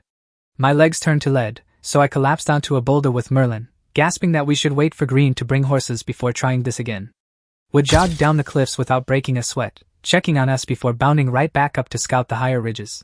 Merlin stared across the dead horizon and sighed, recalling the crushing despair of being dumped in a graveyard beside rotting corpse swamp. She remembered Green spending every last family coin on survival rations, determined to keep the clan breathing for a few more years. Hearing her pain, I understood the crushing hopelessness of watching their beloved clan marched off to die in the dirt. Merlin turned to me with tearful resolve, saying my awakening and land-cleansing power were our only ticket to reviving the Buddha name. Taking on the entire imperial court seemed insane, but seeing the raw faith in her eyes, I swallowed my doubts and swore to fight with everything I had. Merlin smiled warmly through her tears, convinced that heaven had spared our family and blessed me with miracles so the Buddha name could rise again. Deciding she deserved the full truth, I took Grandma Merlin's hand and pulled her straight into my secret space farm. I was done hiding behind lies. Our trust ran deeper than blood, and without an heir, the clan would die anyway even if she suspected my transmigration. Merlin froze in utter shock, gaping at the vibrant green radish sprouts and the towering forest of golden corn under perpetual daylight. I walked her along the furrows, revealing that crops here matured in mere hours, which was how I produced 80,000 caddies of radishes so fast. I pointed to the thatched cottage, explaining that the storage building acted like an infinite-dimensional vault holding all our harvested goods. I broke down the secret formula. Mixing spatial spring water with spatial soil was the only cure that neutralized the dead wasteland outside. Walking into the cornfield, I explained that these towering stalks would solve our firewood crisis while yielding enough seed for 1,000 acres. Merlin's eyes shone with ecstatic joy as I laid out our master plan: grow 1,000 hidden acres of corn for food and sell radishes to build a fortune. Merlin gripped my shoulder, nodding fiercely before asking in a hushed whisper who else knew about this sacred realm. I told her only she, Wood, and Stone had set foot inside, keeping Grandpa Green and Meg in the dark for now. Merlin warned me to take this secret to the grave, reminding me that prying imperial eyes would mean our instant execution. I promised to keep it locked down, took her hand, and warped us back to the mountain trail before Wood came running back in a panic. Merlin stepped back onto the mountain trail beaming with excitement, relieved that my farming cheat kept me far away from bloody military battlefields. She reminded me that on this continent, wealthy merchant syndicates hired armies of cutthroat mercenaries, leaving even ancient noble houses terrified of crossing them. Having lived as an unwanted orphan on Earth, feeling Grandma Merlin genuine, fierce protectiveness hit me right in the chest. Merlin gripped my sleeve and made me promise that if danger ever struck, I would dive into the space immediately and leave them behind. I gave her a reassuring nod, promising that caution and a low profile would keep us safe from prying imperial eyes. Before she could answer, Wood booming shouts echoed across the rocks as he came sprinting down the upper ridge. Wood skidded to a halt beside us, grinning from ear to ear as he reported finding a secluded spot that checked every box. Wood pointed straight up the rocky crags, explaining we had to climb over the ridge because there was no way through the base. I told Merlin to rest by the boulders while Wood and I checked it out, but she refused, insisting on learning the route so she could guide the farming teams later. We hiked 3 grueling miles across the slope, tripping over wiry mountain weeds that snagged our boots like tangled wire. We crested the ridge and halted at the lip of a massive crater canyon, looking like a giant meteor had smashed straight into the mountain. I stood at the edge completely dumbfounded, torn between laughing and crying because the crater was totally invisible from the outside, but had 0 paths down. Merlin scolded Wood with an exasperated laugh, asking if he planned to carry all 100 slaves down a sheer cliff on his shoulders. Wood chuckled, telling us not to worry before waving his massive hand and beckoning us toward the mountain northern slope. Merlin's face turned white, shouting at Wood to freeze because the northern side of the mountain was right on top of the rotting corpse swamp. Wood turned around with an easy grin, explaining that a dwarven tunnel carved straight through the rock and opened up right on the canyon floor. Intrigued by a direct tunnel into the basin, I followed Wood up the ridge while Merlin kept a nervous eye on our path. We crested the summit, and my breath caught at the horizon, an endless, dazzling sea of vibrant, 7-colored mist rolling across the world like liquid rainbows. Merlin let out a mournful sigh, warning me that this gorgeous rainbow fog was the deadliest barrier of the rotting corpse swamp, where even top masters died within 5 years of entering. A cold sweat ran down my spine, the mesmerizing rainbow haze suddenly looking like a swarm of grinning demons waiting to eat us alive. We headed down the northern slope, where weird patches of dense, blackish-green grass sprouted from the barren rock like strange islands of life. Merlin warned us not to touch a single blade, especially me, since the water of nothingness left my immune system defenseless against swamp venom. We carefully stepped around the toxic grass, following Wood for 500 meters until a low stone cave mouth appeared, echoing with underground water. Merlin stepped in front of me, conjuring a floating orb of white light magic that revealed a smooth, paved stone tunnel built by ancient dwarves. A 5-minute walk brought us into a massive 300-square-meter staging hall, where the roar of subterranean water churned off to the right. Wood pointed toward the echoing roar of the lake on our right, then directed us to the wide tunnel on the left that led straight into the valley. I skipped the pitch-black lake for later, leading the way into the left corridor, which was bone-dry and easily wide enough for 10 men to march abreast. After 10 minutes of marching, bright sunlight flooded the tunnel mouth ahead, and Merlin killed her light spell as we bolted toward the exit. We stepped out of the tunnel and into the hidden valley, staring in awe at a 1,000-acre basin of flat black soil.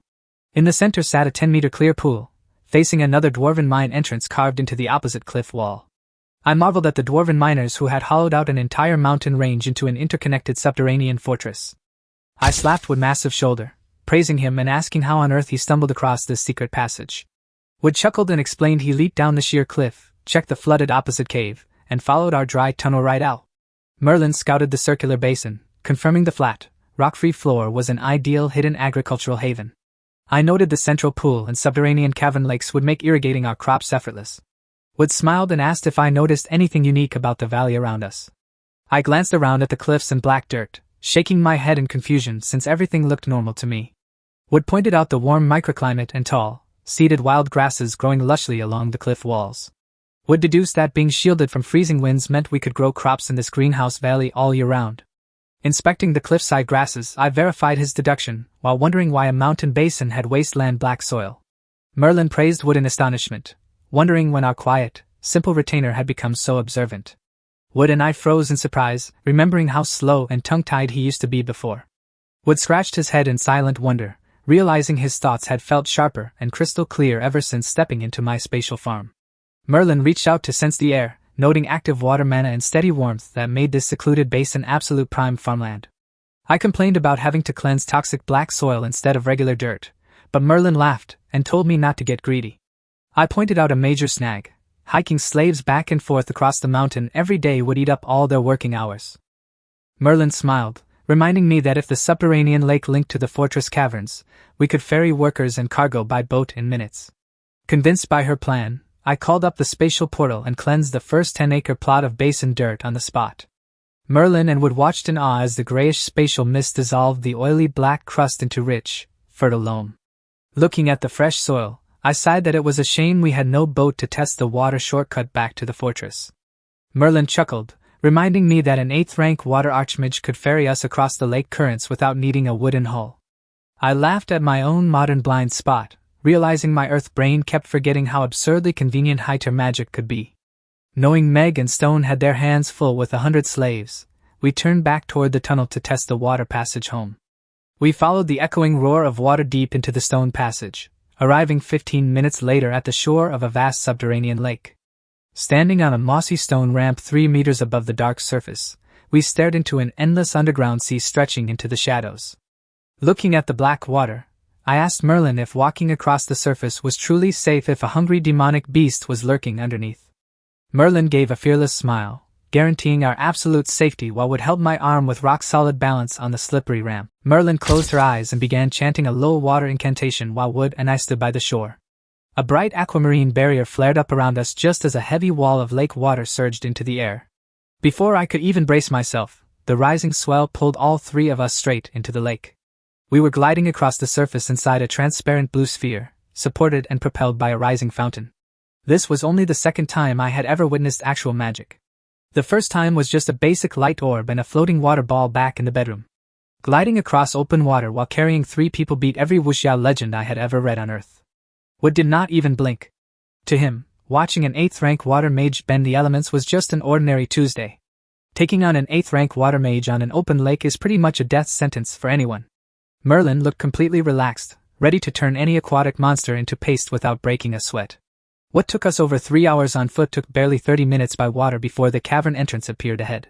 Seeing that familiar stone mouth proved the lake was our secret highway straight into the hidden canyon. The second the water sphere dissolved, my feet hit the gravel and I hopped around just to feel solid ground again. Water gliding looks majestic, but the entire ride felt like slipping on ice over a bottomless pit. We walked out into the main cavern to find the slaves already hard at work before noon. Teams of slaves were clearing out rock debris and sawing rough timber to assemble breeding pens for the blue-eyed rabbits. We had to build all the enclosures out of timber because we barely had enough iron tools to scrape by. Grandpa Green had bought mostly finished timber goods in town, knowing regular field slaves could not handle complex carpentry. The moment the workers noticed us emerging from the tunnel depths, they dropped their tools and bowed with deep respect. Meg and Stone were waiting right outside the cave entrance, looking genuinely surprised to see us back so soon. Grandma Merlin explained that the cave led straight to a fertile canyon where I had already improved 10 acres of soil. Meg beamed with joy and urged us to head back into the castle to rest while she handled the work outside. Merlin turned to me with a dead serious expression and said we needed to speak inside immediately. I told Wood to stay and help Meg and Stone before following her straight into the castle. Once we were alone in the castle drawing room, I asked what was so urgent that we could not say it outside. She dropped the first bomb. Her tirade maniskin proved there was not a single fish or aquatic beast in the entire lake. That hit hard because our entire plan to raise fish and generate steady revenue just went up in smoke. I pressed her with a stern face to tell me what could possibly cause a massive body of fresh water to be completely dead. She brought up the grim rumor that undead legions and poisonous monsters from the rotting corpse swamp regularly wipe out all life here. Cold reality set in. If the swamp horde showed up, our 4 fighters could never protect 100 defenseless slaves. I dropped my head into both hands and rubbed my forehead vigorously, falling right back into my old habit from Earth whenever stress started piling up. Merlin watched me with mounting anxiety, knowing that if the swamp horde arrived, all our farming would stop and our chances of survival dropped to 0. I told her we had to pause the mine cleanup tomorrow, fortify the castle walls, train the slaves, and use my spatial dimension as our emergency bunker if the worst happened. Merlin frowned and nodded, admitting it was our only real choice while praying aloud that her terrifying theory was just an overreaction. Overreaction or not, I reminded her that these people and this fortress were the Buddha family's absolute last chips, and losing them meant total extinction. Then Merlin hit me with another logistical wall. The capital lords stripped us of real weapons, leaving us with nothing but basic kitchen knives and domestic pots. My farm level was still too pathetic to plant timber trees, and I could hardly send our slaves into battle armed with fresh corn stalks. I rubbed my forehead raw until my eyes caught the rough stone floor, and a desperate, primitive idea struck me. We would arm everyone with stone weapons. Merlin agreed it was our best makeshift defense for holding high stone walls until Grandpa Green returned with a real shipment of steel. I had to laugh at the irony.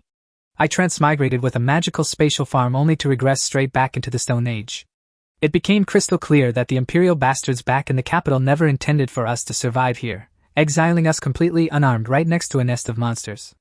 Now we were fighting on 2 fronts, beating starvation with magic crops while preparing to butcher whatever crawling horrors crawled out of the swamp.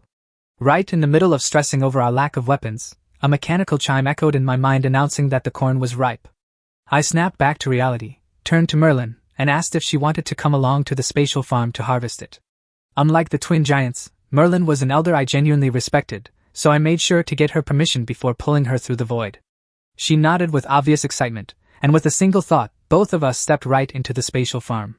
The radishes from this morning were just tiny green sprouts, but the 2 acres of corn were already fully grown and ready for the sickle. Unlike the green stalks in the Earth video game, these stalks were dried to a crisp pale gold, loaded with massive cobs nearly 50 centimeters long. Merlin had clearly never seen corn in her entire life, staring at the strange golden crop like it was an alien artifact. I snapped off a heavy ear, stripped back the dry husk, and saw enough plump golden kernels to guarantee over 5,000 gene of grain. I handed the cob to Merlin with a grin, explaining that 2 acres could produce 5,000 caddies, enough seed to plant 1,000 acres outside. Merlin held the heavy cob like a priceless treasure, locking her eyes on me and asking if we really got 5,000 caddies every single day. I nodded with a grin. 5,000 caddies a day would shock anyone on this continent, even if 14 hours felt a bit slow to my gaming standards. Her face flushed bright red with pure excitement as she stood there murmuring 5,000 caddies a day like a holy mantra. I chuckled and told her corn was pretty bland, promising we would switch to much tastier crops once our baseline survival was locked down.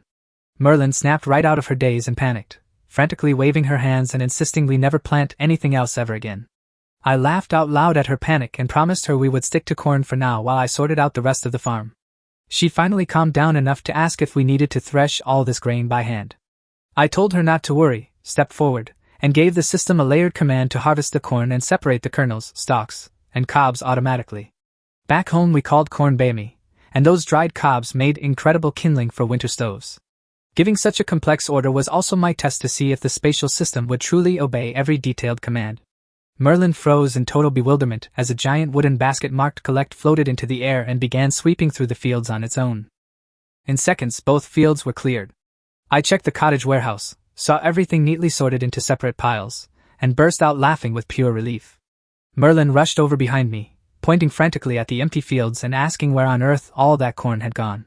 I turned around with a grin and reminded her that I run this dimension, so planting and harvesting will never cost us a single drop of manual sweat. Her eyes lit up instantly, and she urged me to get the next batch of corn in the dirt right away. I stayed thorough, summoning a handful of fresh golden kernels straight from the warehouse into my palm to double-check their condition. The system chimed immediately, confirming the corn was excellent quality, fully viable as seed, and ready to be brought outside whenever needed. I gave the order to sow, and the small shovel flew out to turn the purple soil, while seeds dropped from thin air and the watering bucket showered the fields. Merlin stood glued to the ground, watching magical farm tools work all by themselves like nothing she had ever encountered in all her decades as a mage. With the corn replanted, I walked over to inspect the tender radish sprouts, confident the system would give me an alert if pests ever showed up. Seeing both fields thriving, Merlin stood beside me with a radiant smile, completely convinced our family's rise was now unstoppable. I triggered the return and we materialized right back in the quiet castle drawing room.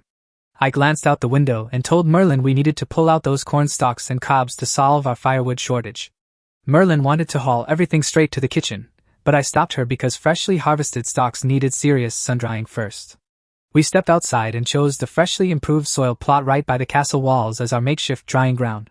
Spreading the stalks across that patch was a 2-for-1 move, keeping the wind from blowing away the fertile dirt while hiding the telltale purple color from prying eyes. I told Merlin the cooks could burn the cobs for meals and the slaves could use the stalks to stay warm through the freezing nights. Staring at 2 massive mounds of free kindling, Merlin beamed from ear to ear and gladly took charge of our fuel supply.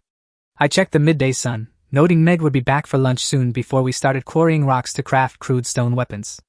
Slave owners never let their workers near a forge out of pure terror that they would craft blades and slit their masters' throats. Merlin pointed out that without a proper forge fire, farm hoes made awful spears anyway, leaving stone as our only real fallback. Merlin headed to the kitchen while I sat alone in the great hall, letting the silence swallow me as I chewed on our next move. If an undead outbreak spilled out of the swamp, it would slaughter our workers and wipe out every single lake farming plan I had built. The swamp had swallowed mainland armies for centuries, and sitting there with a low-level farm, I had zero clues on how to stop it. My spatial farm had 0 attack stats and not a single active defense spell, making it nothing more than a giant greenhouse and a panic room. Throwing spatial radishes at the legendary rotting corpse swamp was obviously not going to stop an army of poisonous beasts. If a horde broke out right now, our only real move was holding the high castle walls and praying the stone held. And if the walls crumbled, I could still shove all 100 slaves into the farm's 10 acres and wait them out. A sudden clatter of heavy boots and loud voices outside snapped me out of my thoughts, marking the noon break for the work crews. Meg, Wood, and Stone walked through the arched doors and bowed in unison to greet me. I told them to take the corn stalks and cobs outside and set them aside as cooking fuel and nighttime firewood for the slaves. Meg tilted her head with a puzzled look, asking what kind of crop corn was supposed to be. I explained that corn was our new main staple, pumping out over 2,000 gene per moo while providing free firewood from its stalks and cobs. Meg gasped, her blue eyes lighting up with utter astonishment at numbers that shattered every farming standard in the empire. I told her it was all true, sending the trio to settle the slaves' lunch before coming back to join us at the table. The 3 of them turned around and hurried back out toward the outer fortress to distribute the rations. Merlin stepped out of the kitchen hallway, barely glancing at the commotion outside because she knew Meg had everything locked down. I followed her into the dining room and sat there like a statue, realizing how lazy noble life had made me in just a few days. Back on Earth I cooked every single meal and scrubbed my own floors, but here I barely even had to dress myself. Merlin carried in the lunch tray with simple bread, greens, and a single dish of meat set aside exclusively for me. That solitary slice of meat showed how fiercely she protected me, but it weighed on my chest like lead. I was not Adam Buddha, and I refused to sit around playing the pampered heir while everyone else suffered. Merlin noticed me zoning out over the plate and quickly asked if the meal was not to my taste. I smiled and told her the food was fine, adding that I wanted the day to come when every single person here ate meat with every meal. Her eyes turned red with emotion as she smiled back, telling me that with my spatial farm, that day was practically guaranteed. Meg and the twins walked back in from the yard, and Merlin headed straight to the kitchen to bring out their lunch. As we finished eating, I told Merlin to organize a stone quarrying crew for the afternoon, while I looked after the canyon. Having seen the farm with her own eyes, she agreed immediately and ordered me to spend the afternoon resting. With my body wrecked by the water of nothingness, I knew I would only get in the way of heavy quarry work. Merlin gathered the slaves and their iron picks to start excavating rock for spears, axes, and defensive boulders. We had barely 50 fighting men and brittlestone weapons broke fast, meaning every person needed 2 or 3 spares. Standing in an open field against monsters was suicide, so our entire survival plan hung on dropping boulders from the high walls. But the old mountain iron mine had been completely stripped clean by ancient dwarves and flooded into a deep lake. Merlin found a shallow shaft nearby, but the dwarves had hollowed it out so thoroughly it made her want to weep. The crew dragged themselves back to the castle late in the afternoon, completely empty-handed and beaten by dull tools, 0 quarrying experience, and barren rock. Merlin walked straight into the drawing room and gave me the bad news, forcing us to scrap the stone weapon project entirely. I had just woken up from a heavy nap, my poisoned body completely wiped out after a morning of walking and dimension hopping. With the stone idea dead in the water, our defense came down to waiting for Grandpa Green to sell the magic radishes and buy real steel blades.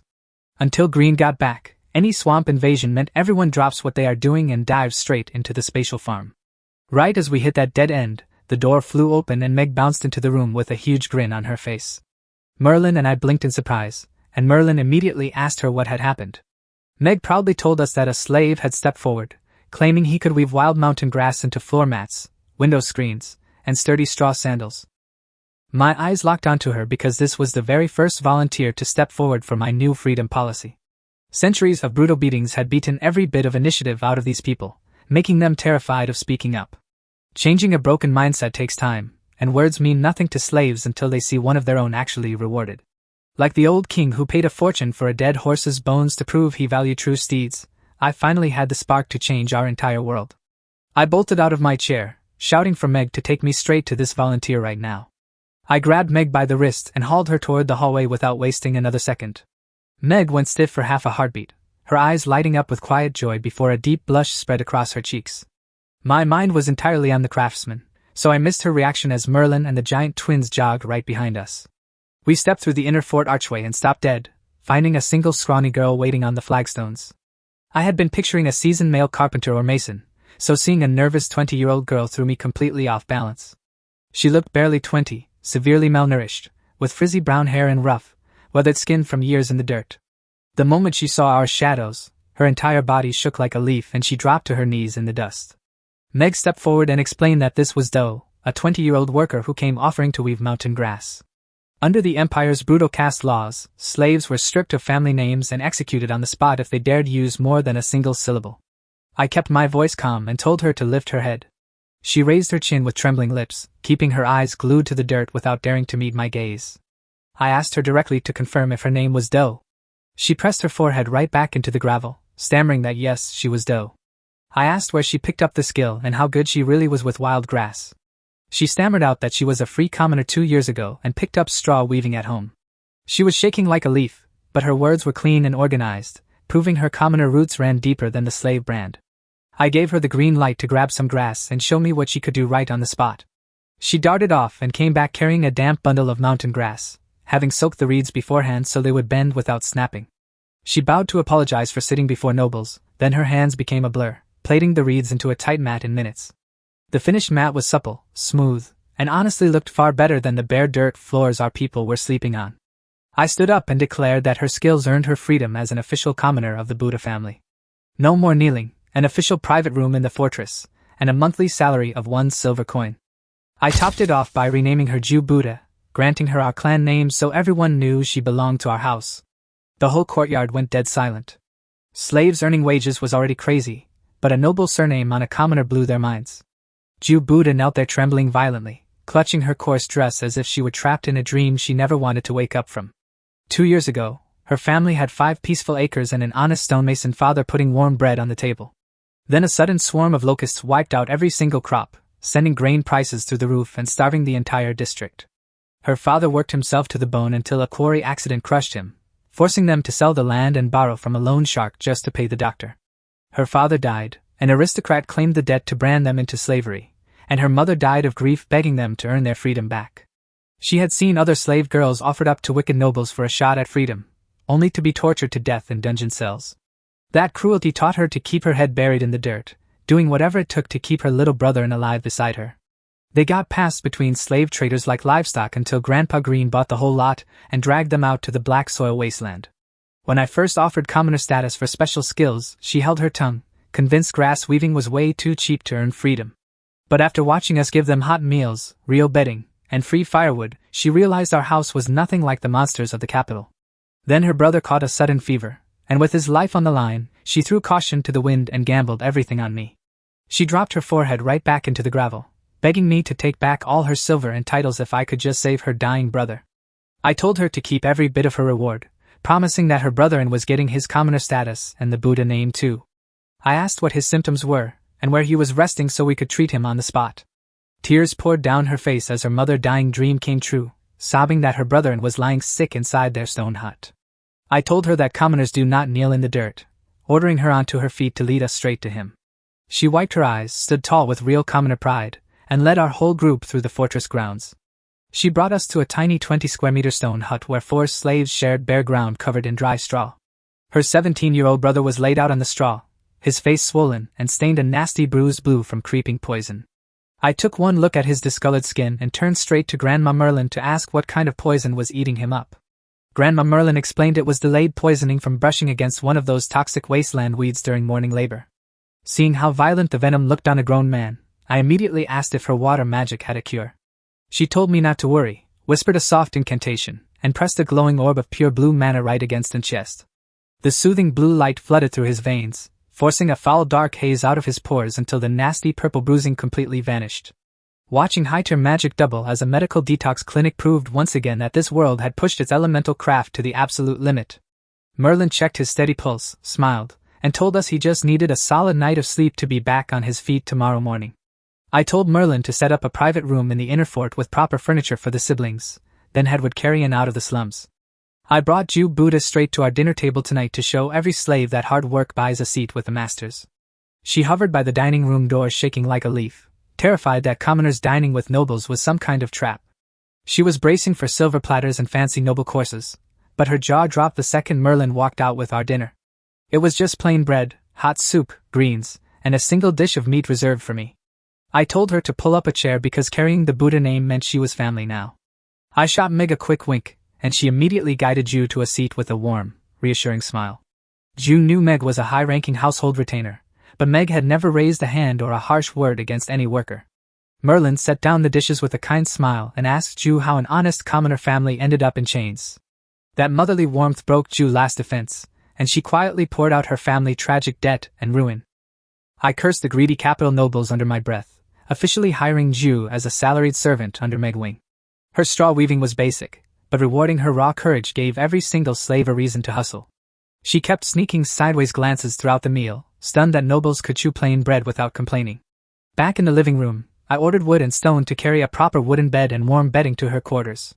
I told her to shadow Meg tomorrow and weave thick straw mats to block the freezing drafts from the outer fort windows. She instinctively stammered master, so I corrected her on the spot to call me young master like a free servant. Wood and stone hoisted the heavy wooden bed and rolled blankets, following Ju out the door and leaving me alone with Merlin and Meg. I sighed, hoping Ju's sudden promotion would light a fire under the rest of the slaves so we could uncover actual craftsmen. When we packed for the wasteland, space was so tight we had to prioritize basic survival rations and iron tools over beds. Food was finally under control, but the looming shadow of the rotting corpse swamp hung over our heads like an executioner blade. Our roster looked solid with an 8th-rank water mage, a 6th-rank wind mage, and twin 6th-rank warriors. But the swamp was a continent-class death zone where even 9th-rank archmages got torn to pieces without a trace. A sudden mental chime broke the tension, letting me know the magic radishes were fully mature and waiting for harvest. Merlin stayed behind to clean up the kitchen, telling Meg to go into the space with me instead.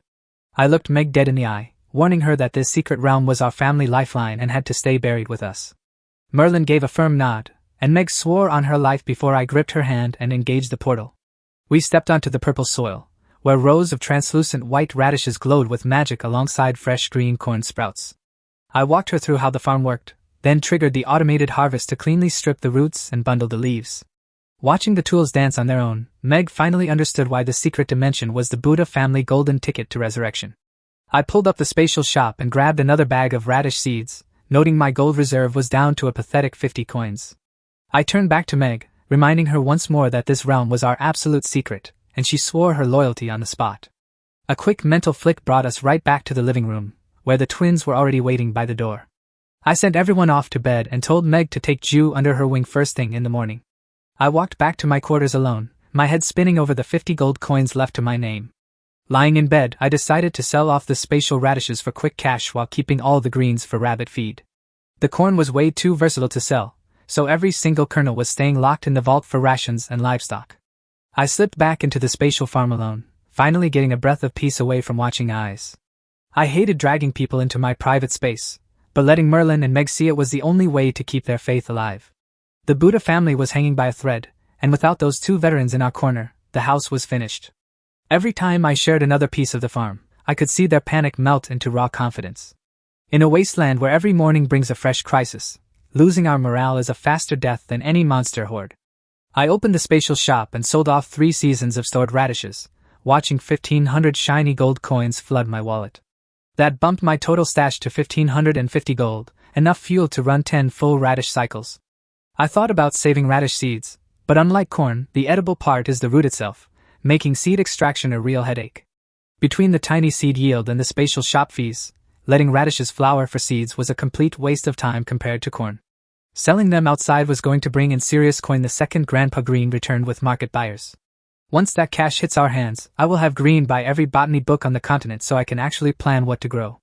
Right now I am totally blind to local crops, and you cannot build an agricultural empire on guesswork. Keeping 80,000 gene of radishes ready for Green is my only play. Harvesting 3 cycles a day means my 1,500 gold will be completely wiped out in 72 hours. My farm rank is still painfully low, locking out all the high-tier seeds and turning this level grind into a test of patience. I stepped out of the spatial farm, collapsed flat onto my mattress, and passed out in seconds. It was bizarre how deeply I slept through the night, especially after taking a solid 2-hour nap earlier that afternoon. A loud chime from the spatial system rang in my head at dawn, announcing that the magic radishes had matured. I jumped into the farm to find the radish patch glowing white, while the corn stood just minutes away from harvest. I triggered the automated harvest, grabbed another seed pouch from the shop, and replanted the radish field in seconds. With a few minutes left on the corn timer, I scooped spatial spring water to splash my face and rinse my mouth. Staring at the heavy golden stalks, my stomach growled as memories of northern home cooking flooded my mind. Commercial corn on Earth was bred for raw yield with chemical fertilizer, making it taste like cardboard compared to old-school sticky corn. But when I visited family out in the countryside, they baked coarse cornmeal pancakes inside a roaring iron wok that tasted like heaven. The stew broth soaked into the bottom half while the sides crisped into a bright red crust packed with savory crunch. I caught myself drooling over food memories and wiped my chin with an embarrassed, self-deprecating grin. Turning whole kernels into food was a 2-step grind, stripping the tough outer skin for grits before milling it into fine meal. On Earth you just dumped sacks into an electric milling hopper and walked away with bags of flour in 5 minutes. But in a world without electricity or shredders, 5,000 pounds of raw kernels was just a mountain of unbroken rocks. The spatial chime rang out, and I harvested the ripe corn before reseeding the 2 acres right back into the dirt. I stared at the empty purple field, wondering how people in ancient times actually ate corn without modern machines. Corn existed thousands of years before electricity, so ancient humans definitely had a clever trick to grind it down. I circled the cottage a few times, tapping my forehead while racking my brain for how ancients processed wheat and rice. I slapped my forehead as memory struck, traditional stone millstones and grain rollers. I had seen an old dismantled stone mill at a rural farmhouse years ago, and the old folks explained how it ground grain into flour. All we needed was basic mountain stone and timber, materials we could easily carve right here in the wasteland. I jumped out of the spatial farm at dawn, threw open my bedroom door, and hurried down the hall.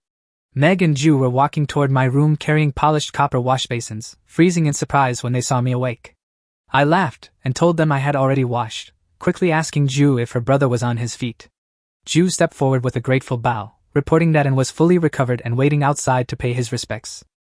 I waved off the formalities, telling them to lead the way to the living room and summon an inside. Meg and Ju exchanged a curious look, following me straight into the living room without another word. Meg set down her basin to attend to me while Ju hurried out to fetch her brother from the servants' quarters. The fortress kept a clear divide between the inner master chambers and the rear servant quarters where the siblings now lived. Ju walked back and leading in, a tall, sturdy youth who looked handsome despite his lean build and lingering exhaustion. He was clearly out of danger, but he stood there stiff with his head bowed, hesitant to even breathe too loud. Ju stepped forward with her eyes cast down, announcing that she had brought in to see me. I smiled and waved him over, telling him to drop the stiff formalities because I had a question for him.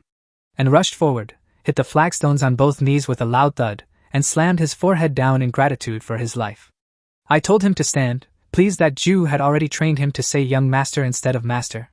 He got to his feet, but kept his spine hunched over and his eyes glued to the stone floor. I frowned and barked at him to lift his chin, reminding him that a Buddha commoner should never look like a beaten dog.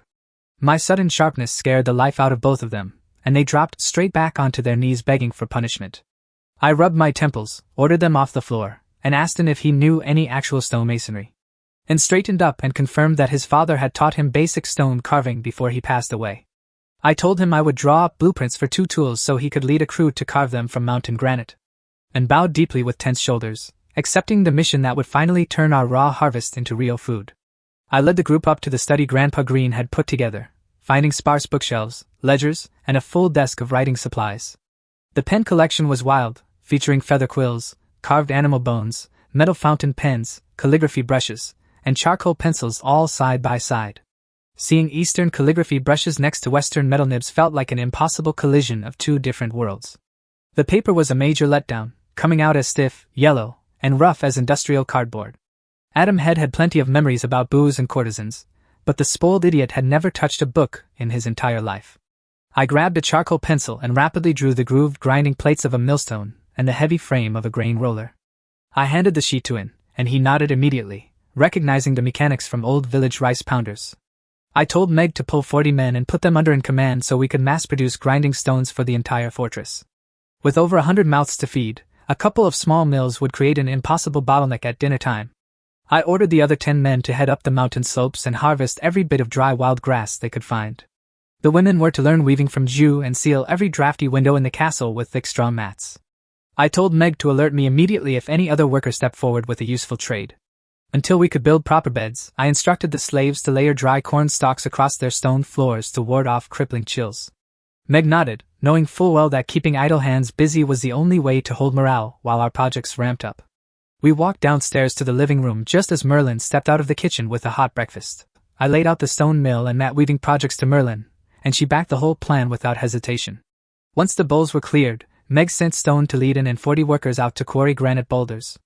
Meg gathered all the women in the yard, placing them under Ju wing to start mass-producing straw mats. For the first time since we arrived, the entire castle courtyard hummed with purpose instead of idle despair. While the workshops buzzed, Merlin and I slipped away to the subterranean lake to head back to the canyon. Leaving the others behind cut down the mana drain, letting Merlin steer our water bubble with total ease.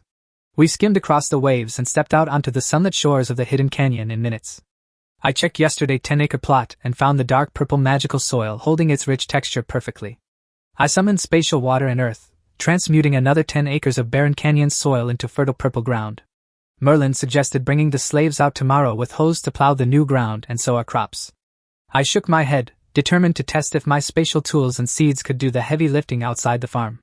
Merlin stepped back in silence, watching with keen curiosity to see what miracle I was about to pull off. A single thought summoned the small iron shovel from the farm, and it went to work turning 10 acres on its own. I willed the corn seeds to fly, watching golden kernels pour from thin air and bury themselves in every fresh furrow.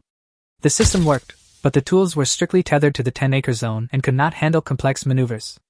I wanted to test the spatial water next, but my daily quota was already burned upgrading the soil. It was a bit of a letdown because if that spatial water could morph on command, I would have had an instant lethal weapon. While I grumbled over system limits, Merlin stood frozen with her jaw on the floor, stunned by the sight of floating tools farming 10 acres. 2 hours flew by, the 10 acres were completely seeded, and the shovel vanished straight back into the void. Matching my daily 10-acre soil upgrade with 10 acres of automated planting felt like a massive win. I turned to Grandma Merlin and asked if she could call down some water magic to give the fresh seeds a good soak. She snapped out of her trance, walked over to the pool, and started chanting a deep, rhythmic incantation. A heavy mist rose from the water, gathered into a thick cloud overhead, and broke into a soft, steady rain across the fields. Seeing localized artificial rain on demand was another wild reminder of how nuts high-tier magic really was. Her control was surgical, soaking the dirt to the perfect depth without washing away a single seed before cutting the spell. Looking at those wet acres, I told Merlin that while outdoor crops grew slower, this dirt was our real anchor in this world. Her face turned pale at the thought of the space vanishing, and she immediately started praying to the gods to protect our secret. I laughed it off, told her my daily 10-acre limit was tapped out, and led the way back toward the cavern tunnel. Surfing the waves was a rush, but I still dreamed of having a real wooden boat once we got our hands on timber and carpenters. The second we stepped out of the cave, loud shouting echoed from an excavation shaft just down the path. We found stone leading in and 40 sweaty workers hauling a massive quarried boulder out of the shaft with thick ropes. The boulder was huge, standing 1.5 meters tall and spanning 5 meters across, solid granite ready for carving. I told the crew to set the rock down and take a breather because I was handling the heavy transport myself. The slaves looked baffled, but Stone understood immediately, barking at everyone to drop the boulder and untie every knot. The workers uncoiled the ropes and stepped back into the gravel, totally clueless about what was coming next. Simple wave of my hand, the multi-ton granite boulder vanished clean into my spatial inventory. And then the 40 workers froze with wide eyes, completely paralyzed by a legendary storage artifact they had only heard of in fairy tales. They had no clue about dimensional farms, instantly convincing themselves their young master was a mythical grand mage. Merlin and I strolled back down the trail, passing male crews cutting golden mountain reeds along the rocky ridges. Grass was light enough for them to carry by hand, so I let them haul their own bundles back to the castle. We walked through the castle gates to find the courtyard bustling, with dozens of women weaving straw mats under Meg and Ju watchful eyes. Other women were carrying thick bundles of dried corn stalks into the barracks, turning cold stone floors into warm, insulated beds.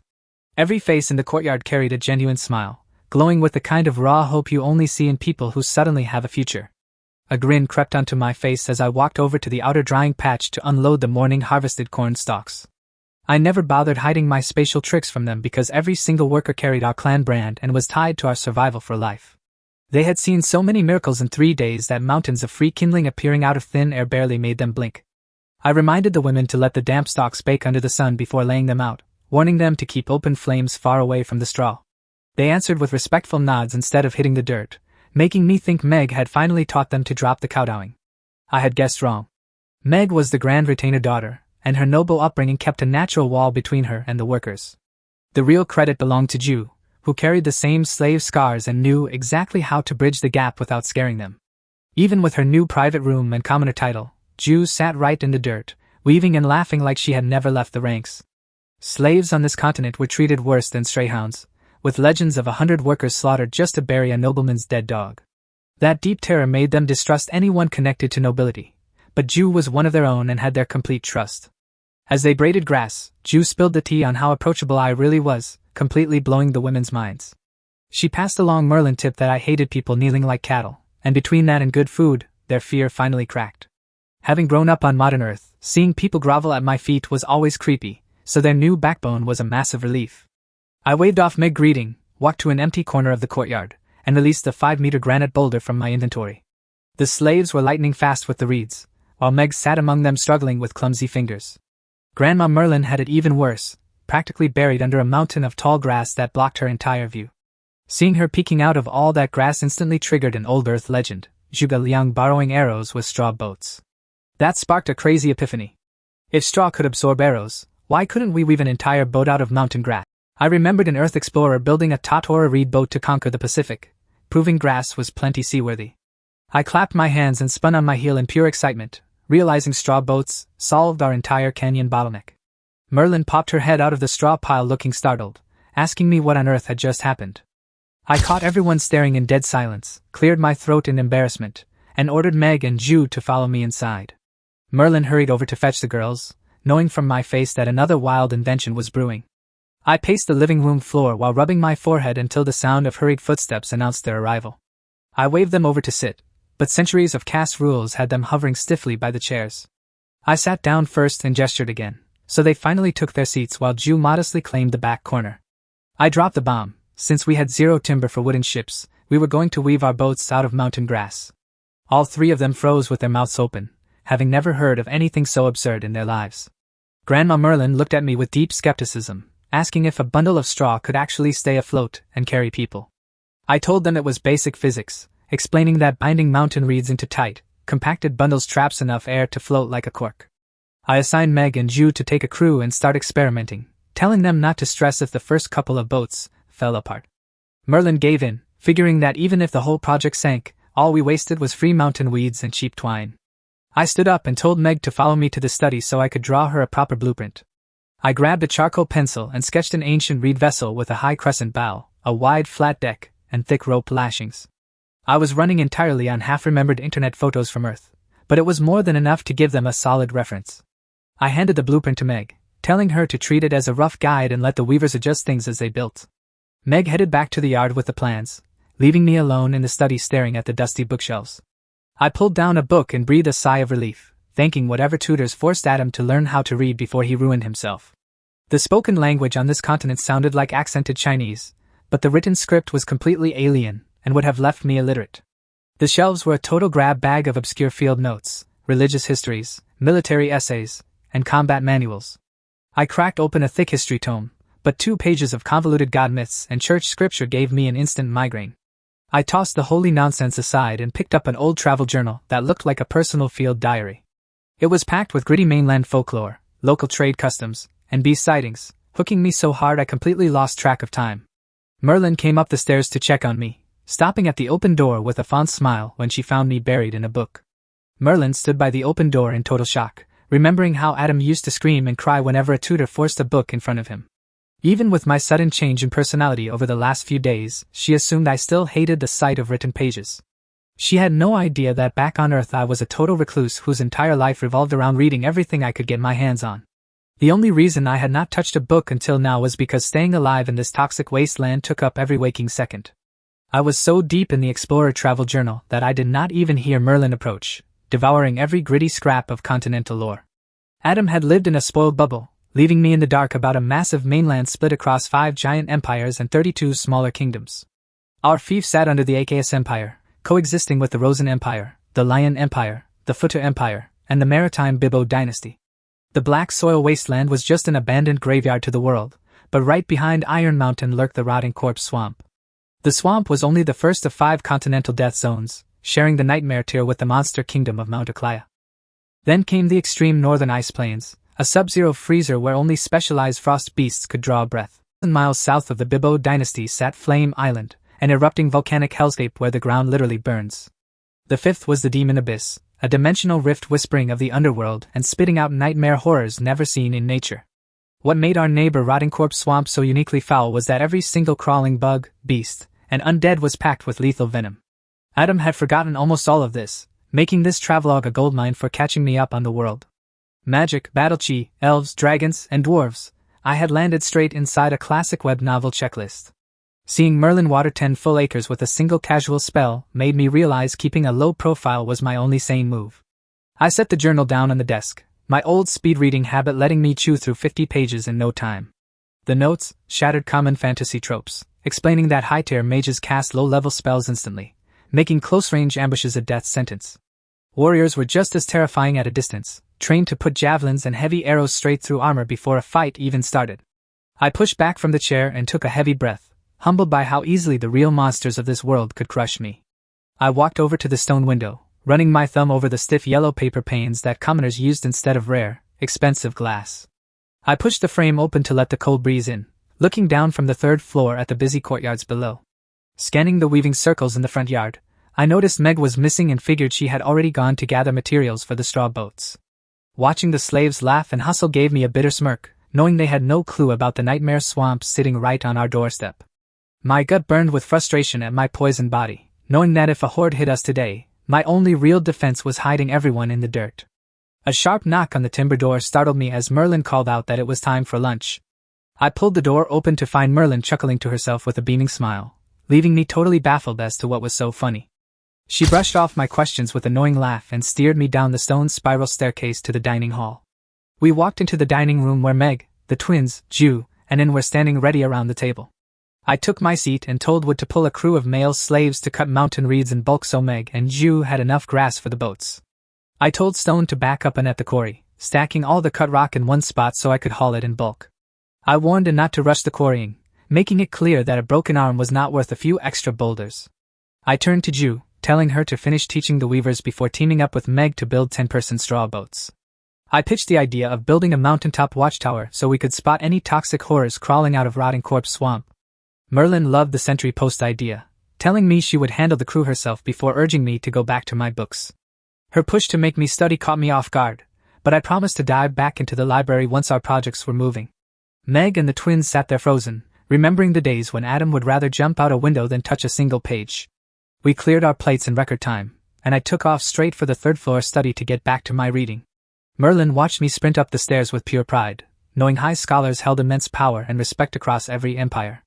Since the water of nothingness had ruined my magic and sword arm, master-level literature was my only real ticket to earning the continent respect. Merlin secretly dreamed of me marching back to the capital one day, forcing the old aristocrats to bow to the Buddha name. She had no clue that I could not care less about imperial high society, or begging for their approval. If you have real money and real power, you do not need their blessing to live like a king. She grew up in a feudal caste where an unapproved clan was labeled nouveau riche, while my earth brain knew that cash is king. Nobody cares about your great-grandfather if you hold the leverage and pay the bills. Still, I hit the books hard because mastering this world was the only way to keep my people alive. I searched the shelves for basic beginner guides, but found nothing simple enough for a total newcomer. The magic and combat manuals were written in cryptic gibberish that nobody could decode without a master tutor. Since the water of nothingness had already trashed my mana, I tossed the martial manuals straight into the corner. Digging through the miscellaneous stacks, I stumbled onto a neat handbook explaining continental calligraphy. It turns out the weird collection of pens on my desk were not decorations at all, each having a dedicated job. Calligraphy brushes were built for fine art, and painting the massive magic arrays required for grand spell scrolls.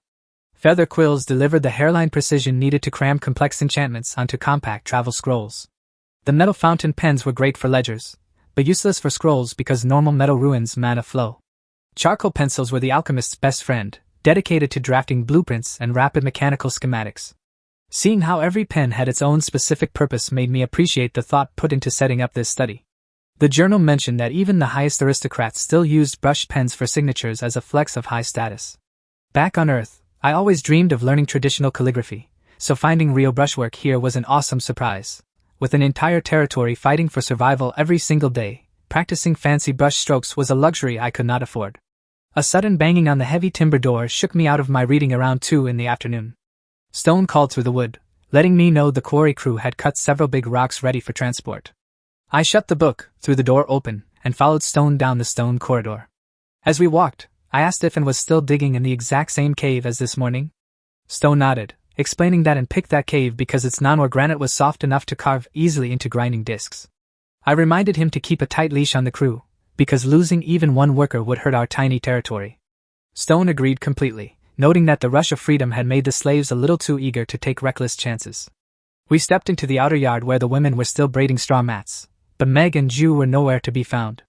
Hiking up the mountain trail, I spotted a fresh thatched watch hut perched on the highest peak against the sky. Stone told me Merlin had 2 scouts posted up there on rotating 2-hour shifts around the clock. Grandma Merlin really was a veteran of a military clan, locking down the perimeter with pure battlefield discipline. A figure came tearing down the mountain path, screaming unintelligible warnings at the top of his lungs. My heart dropped, and I told Stone to evacuate the quarry and read crews while I went to find Meg. Stone grabbed my arm with an iron grip, begging me to run back to the castle and hide in the space. I snapped at him to stop talking nonsense, refusing to cower like a coward while my people were exposed on the mountain. Stone hit the dirt on both knees and wrapped his massive arms around my legs, refusing to let me move an inch. Knowing the twins would rather die than budge once their stubborn streak kicked in, I gave up the argument. I agreed to pull back to the inner keep so Stone would let go and sprint to warn the work crews. The breathless scout threw himself on the stones, gasping that an army of beasts, an undead, was crawling over the ridge. I grabbed the scout by the shoulder, demanding to know if the second sentry was still trapped on the peak. Hearing his partner was still stranded, I ordered Stone to charge up the summit and drag him down immediately. I turned back to the trembling scout and asked for his name. He pressed his hands together and stammered out that his name was Lin. I ordered Lin to sprint to the castle, find Grandma Merlin, and herd every weaver into the inner fortress. Lin shot down the trail like an arrow while I pushed my pathetic body to follow as fast as I could. My lungs were burning in seconds, proving that this poisoned body was completely useless in a sprint. I stumbled through the inner gate, finding 30 female weavers huddled around Merlin in pure panic. Merlin rushed over the second she spotted me, urgently asking what our next move was. Trying to catch my breath, I told her to take a head count while I ran to bar the fortress gates. She cut me off immediately, ordering me to stay put while she took off to lock down the gate herself.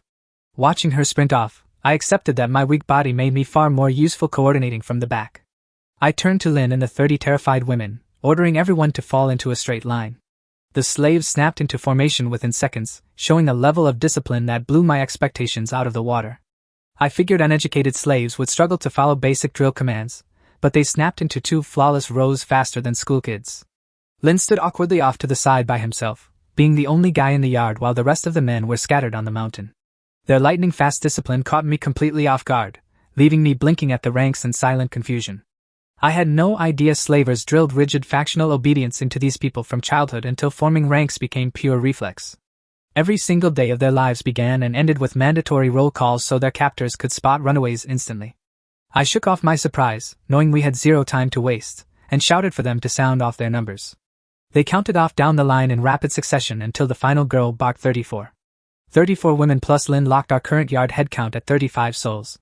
I leveled with them, announcing that a massive horde of beasts and undead from rotting corpse swamp was closing in on the castle.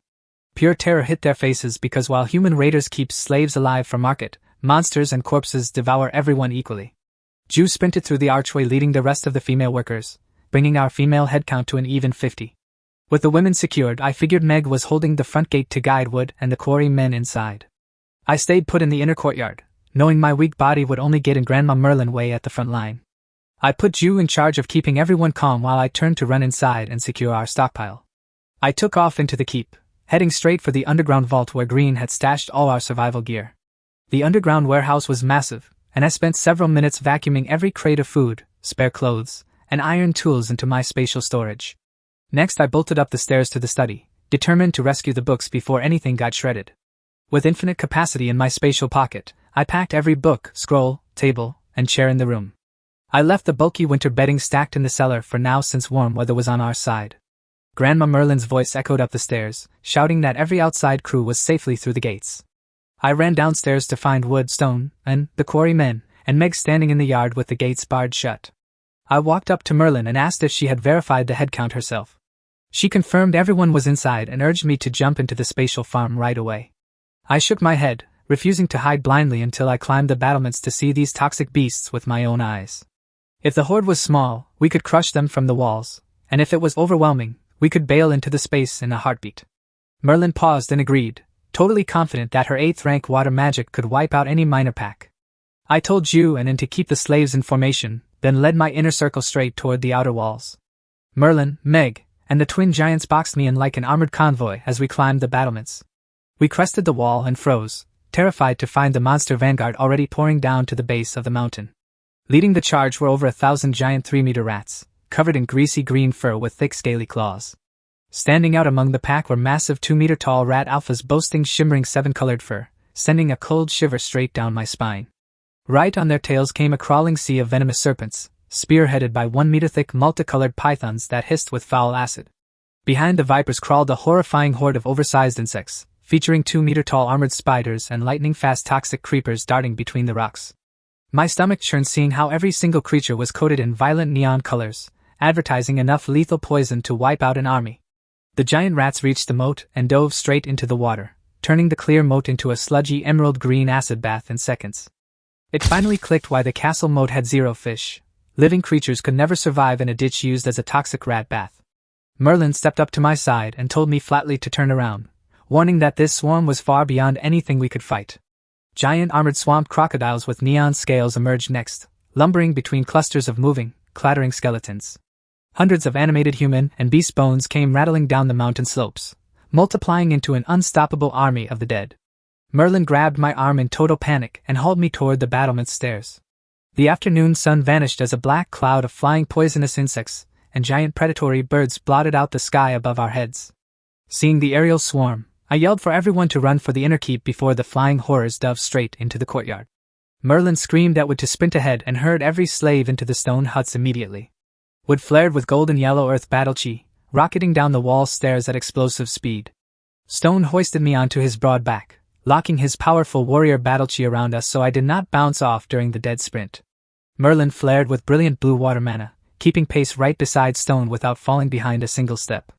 Meg surged with shimmering cyan wind magic, gliding ahead of all of us like a razor-sharp gust toward the inner fort. Stone carried me through the main keep doors in just a few breaths, his heavy strides never faltering. Over 100 people packed into the hall, filling every square foot of stone without descending into chaos. The slaves followed with hand signals to the letter, knowing that disobedience out here meant certain death. I told Merlin to step into the spatial dimension first so she could receive and organize everyone on the other side. I posted the twin giants at the entrance and put Meg, Ju, and in charge of guiding the lines. A swirling violet rift tore open right beside my feet, glowing with familiar dimensional light. I tried pulling the entire crowd in with a single thought, but the system refused to teleport a mass of people at once. I tested it on Grandma Merlin alone, and she vanished cleanly into the light in a split second. I stretched the portal wider until 4 people could walk through shoulder to shoulder. Seeing Merlin enter without harm broke their hesitation, and the slaves marched through the rift under Meg's direction. Furious beast roars shook the stone walls as the horde started slamming against the outer iron gates. Every last worker, along with Meg, Ju, and In, cleared the portal safely. With one final thought, I pulled wood and stone beside me and vanished into the space. Over 100 slaves stood frozen in the spatial farm, staring in awe at the sunlit fields and purple earth. The magic radishes were fully ripe and glowing, but I had to secure the crowd before thinking about harvesting. I told everyone to sit on the barren dirt, and warned them not to take a single step onto the crops. I had already tested the shovel on those empty patches, proving they were locked unplowable ground just like the old game. The slaves dropped straight onto the dirt, sitting cross-legged in neat rows without a single complaint. I told Grandma Merlin to grab wooden cups from storage so everyone could drink from the spring, plus blankets for them to sit. Single thought summoned a towering pile of cheap wooden drinking cups right in front of the warehouse door. Merlin and Meg passed out the cups while I spread thick wool blankets across the ground for the crowd. Next I pulled out the woven straw mats we had stashed earlier to set up temporary privacy screens. Shoving over 100 men and women into one open field with 0 partitions was a disaster waiting to happen. Webstone, and a few male slaves grabbed timber planks and lashed the straw mats into sturdy makeshift latrines. We walled off the women latrine behind the thatched hut and tucked the men facility behind the warehouse. With sanitation sorted out, I harvested the glowing radishes with a mental flick and sowed the next batch in seconds. I handed a massive, crisp white radish to every single slave to help calm their nerves. Over 100 people crunching into sweet, juicy radishes at the exact same time was a hilarious sight. Merlin told the wide-eyed crowd that they were eating genuine magical spirit crops, leaving them totally awestruck. They started nibbling like they held sacred treasure, savoring every sweet bite like royalty. With slave morale settled down, I walked back into the small thatched hut to catch my breath after that frantic evacuation. The hut was barely big enough for a single bed, a table, and the lock system shop screen on the wall. I called Merlin, Meg, and the twin giants inside for a meeting, leaving Ju and In to keep an eye on the crowd outside. Merlin and Meg squeezed into the tiny hut, looking around at the humble straw walls and stools with curious eyes. I told them food was covered between ripening corn and our grain stash, but leaving over 100 slaves with 0 work would breed trouble. Merlin admitted the spatial farm ran on autopilot with 0 farm chores, asking what I had in mind to keep them busy. I proposed having Grandma Merlin teach every slave how to read and write using the study books we salvaged. Building our territory into a powerhouse required skilled, literate people we could actually trust. Merlin's face lit up with pure joy, praising the idea as a stroke of genius for our clan future. I waved my hand, and all the books, paper stacks, and pens from the study materialized across the wooden table. Merlin browsed through the pile and picked out a beginner travel journal titled Travels in the AKS Empire. I told her to let the shaken workers rest today before rolling out the lessons tomorrow. Merlin noticed my exhausted, pale face and insisted I lay down and get some sleep right away. I told her to grab extra blankets from the warehouse so anyone resting outside stayed warm on the grass. Merlin and Meg stepped outside while wood and stone posted up by the door like 2 immovable guardian monoliths. Inside, I could hear Merlin giving the slaves a stern lecture out in the yard. She made it very clear that anyone who disobeyed would be tossed right back outside to the swamp beasts. The slaves immediately snapped to attention and shouted their obedience, conditioned reflexes kicking in. Satisfied, Merlin dismissed them to rest but reminded them to avoid my hut and never touch the crops. The slaves gave one last resounding pledge and settled down peacefully across the blankets. I tuned out whatever Merlin was handling outside, trusting her completely to manage the camp while I collapsed into bed. I spread a thick quilt across the mattress, closed my eyes, and fell asleep within minutes. The water of nothingness had totally wrecked my endurance, making a few minutes of sheer terror feel like running a marathon. Outside on the grass, the slaves curled up on their soft wool blankets, enjoying the first real comfort they had felt in years. The entire dimension fell dead silent, and even wood and stone plopped down by the door to take a nap. 2 hours later, Grandma Merlin woke up and quietly cracked the door, smiling when she saw me still knocked out cold. She pulled the door shut without making a sound, scanning the yard to find several slaves sitting up in confusion. She held off on the reading lesson for now, refusing to let the chanting wake me up. Glancing at the fields, Merlin froze in utter shock when she saw the newly planted radishes already sprouting thick green shoots. Seeing seeds explode into healthy seedlings within 2 hours felt completely unnatural, even for an 8th-rank mage. She crouched down by the furrow, rubbing the moist purple dirt between her fingers to check the roots.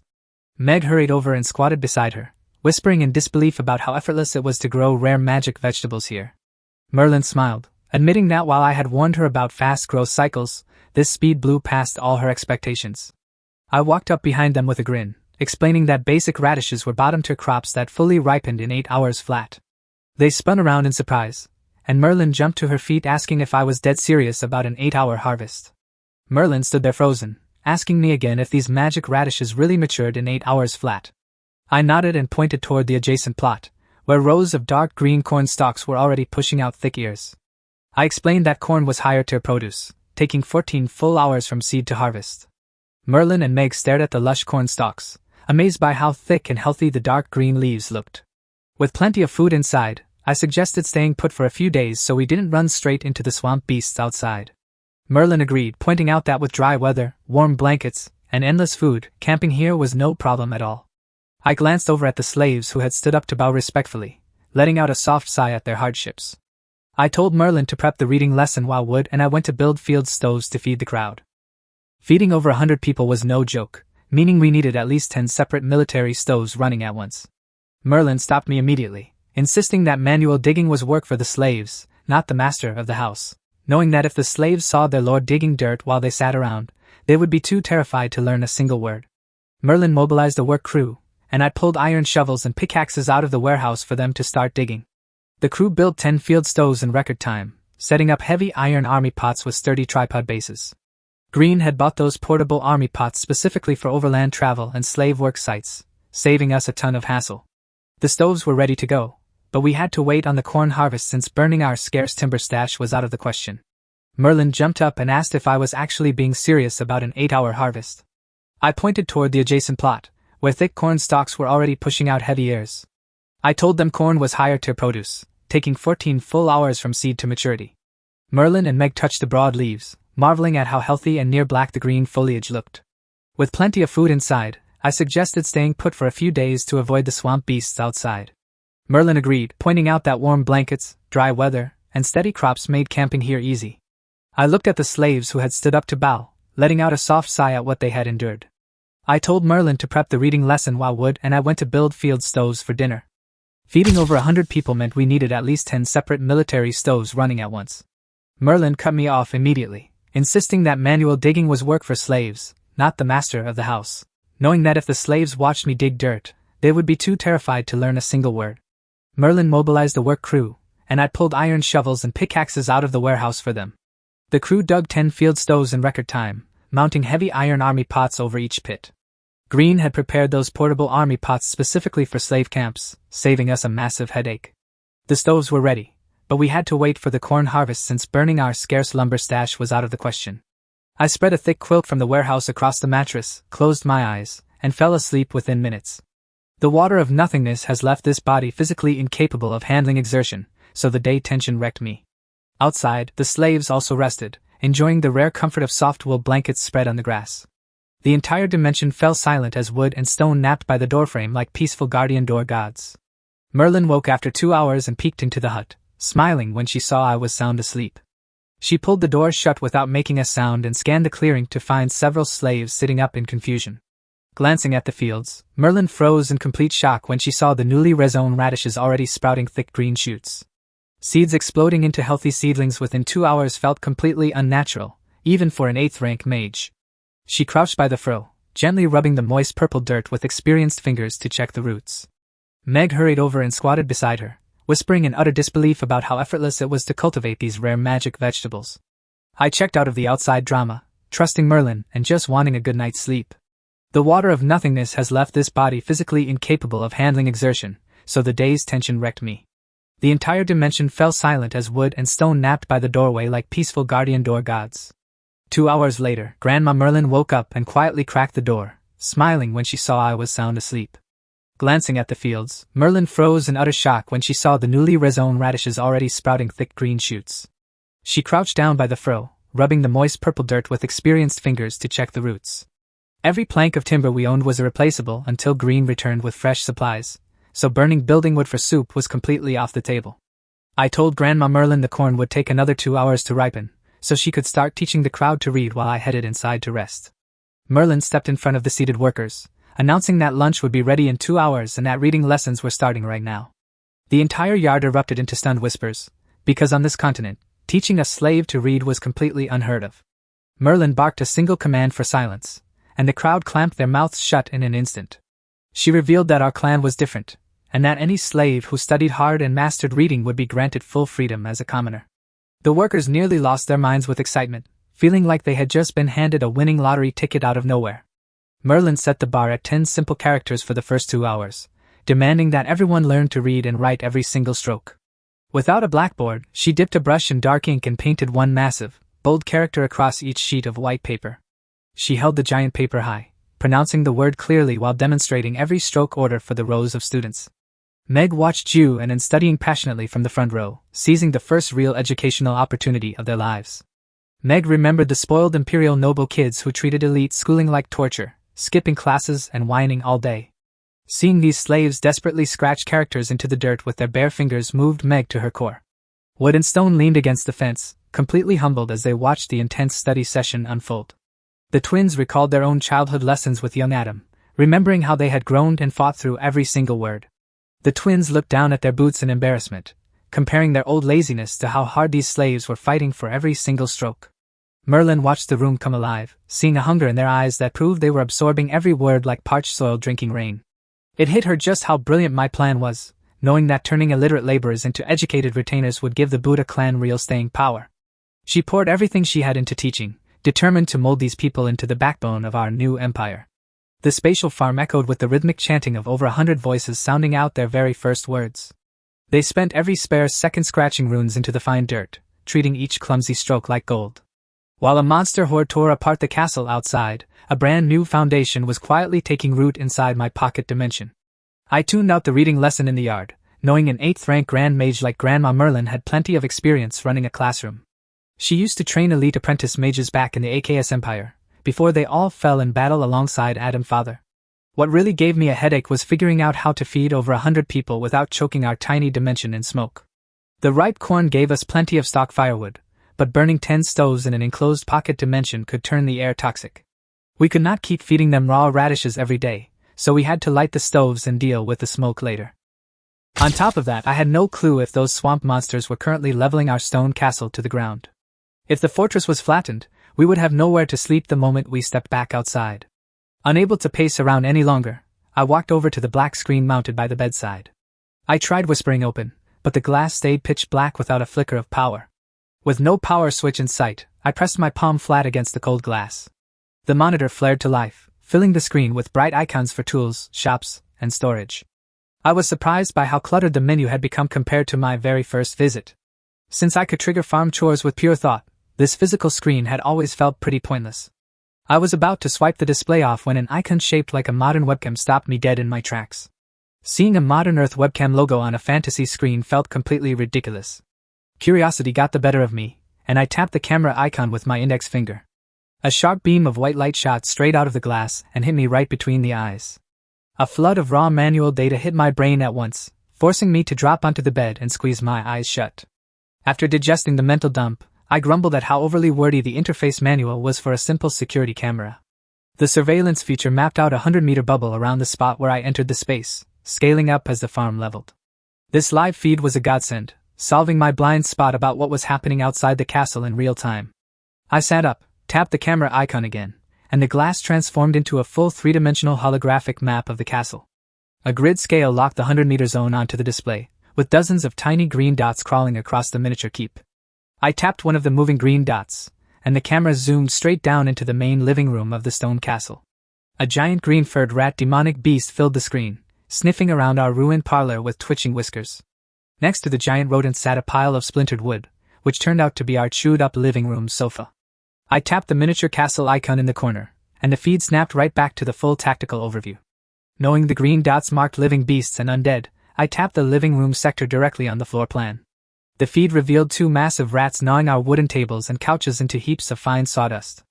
My finger brushed across the glass by accident, smoothly sliding the feed to the corridor next door. The gesture controls felt smoother than any smartphone I ever owned back on Earth. Swiping downward flipped the feed to the outer courtyard, and things looked even worse out there. Undead skeletons and poison beasts were tearing through the yard, shredding all our freshly woven reed mats. Seeing the outer yard overrun, I let out a heavy sigh and shut the screen off. A pleasant spatial chime chimed in my head, announcing that the corn was ready for harvest. I stepped outside to find Merlin and the slaves looking around in total confusion after hearing the spatial chime. I whispered the harvest command, telling the space to separate the stalks, cobs, and kernels. Giant collection baskets floated up into the air, stripping 2 full acres of corn in seconds flat. The slaves sat frozen on their blankets, staring at the flying baskets in pure disbelief.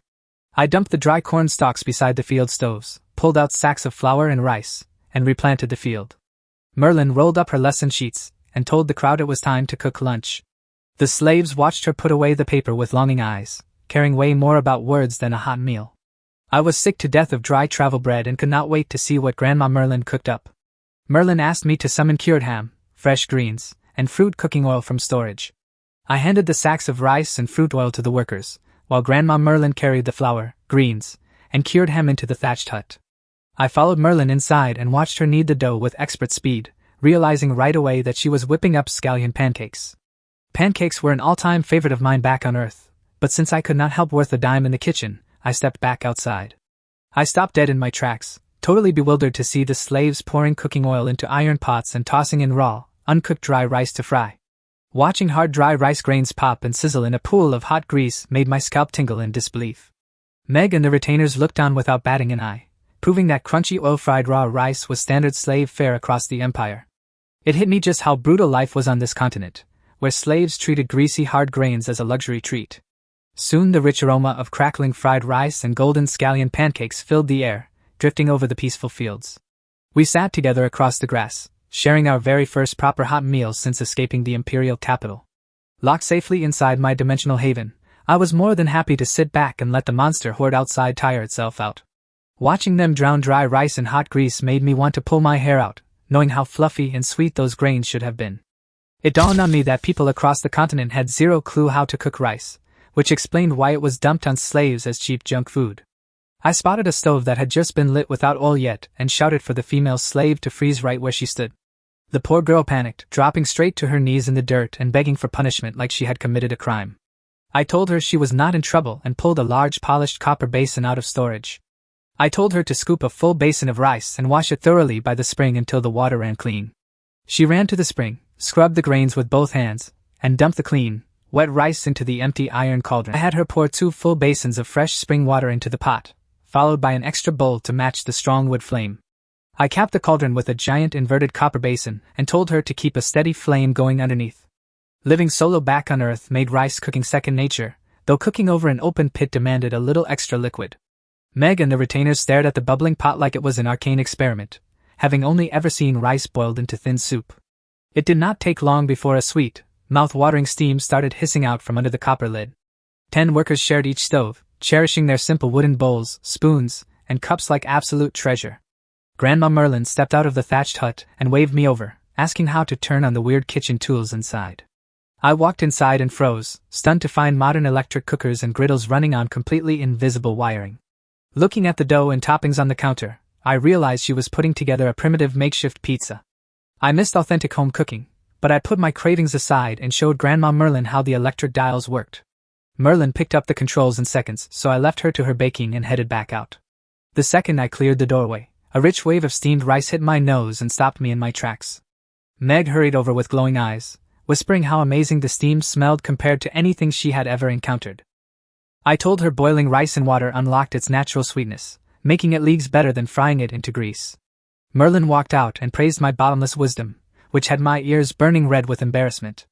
I grabbed a thick dry corn stalk from the kindling pile, ready to lever off the scalding copper basin lid. The basin popped free and clattered to the dirt, unleashing a cloud of hot steam that sent me staggering back. The steam parted to reveal glistening, plump grains shining inside the pot with a rich golden sheen. I snatched a wooden spoon from storage and shoved a heaping mouthful in before Meg could even warn me about the heat. The rice was springy, sweet, and melted on my tongue, blowing away every bowl I ever tasted back on Earth. I opened my eyes and found Meg and over 100 slaves staring at me in dead silence. I cleared my throat and told everyone to dig in, promising we could dump the fried grease and cook another fresh batch. Nobody moved a muscle, too terrified of breaking etiquette by eating in front of their noble lord. I got the hint, so I waved Meg and the twin giants into the hut to give them some breathing room. Ju and An stayed behind near the stoves, dying to taste just how good this magical steamed rice actually was. The second the door clicked shut, the slaves swarmed the pot like starving wolves, devouring every single grain in minutes. They scraped the cauldron clean, immediately dumped out their greasy fried rice, and bolted to the spring to wash fresh grains. A slave scraping the bottom of the first pot discovered a massive layer of crispy golden rice crust stuck to the iron. He couldn't resist the toasted aroma, took one crunchy bite, and his eyes nearly popped out of his skull. The crispy crust was the size of a buckler, so he snapped it into pieces and passed it around until everyone was stuffed. I had been watching through the door crack, so I pushed it open and told them to make 7 pots of rice and 3 pots of vegetable soup. Realizing I had seen the whole spectacle, the slaves turned red with embarrassment and snapped into action. Tears streamed down their faces as they ate, having never tasted anything so heavenly in their entire lives.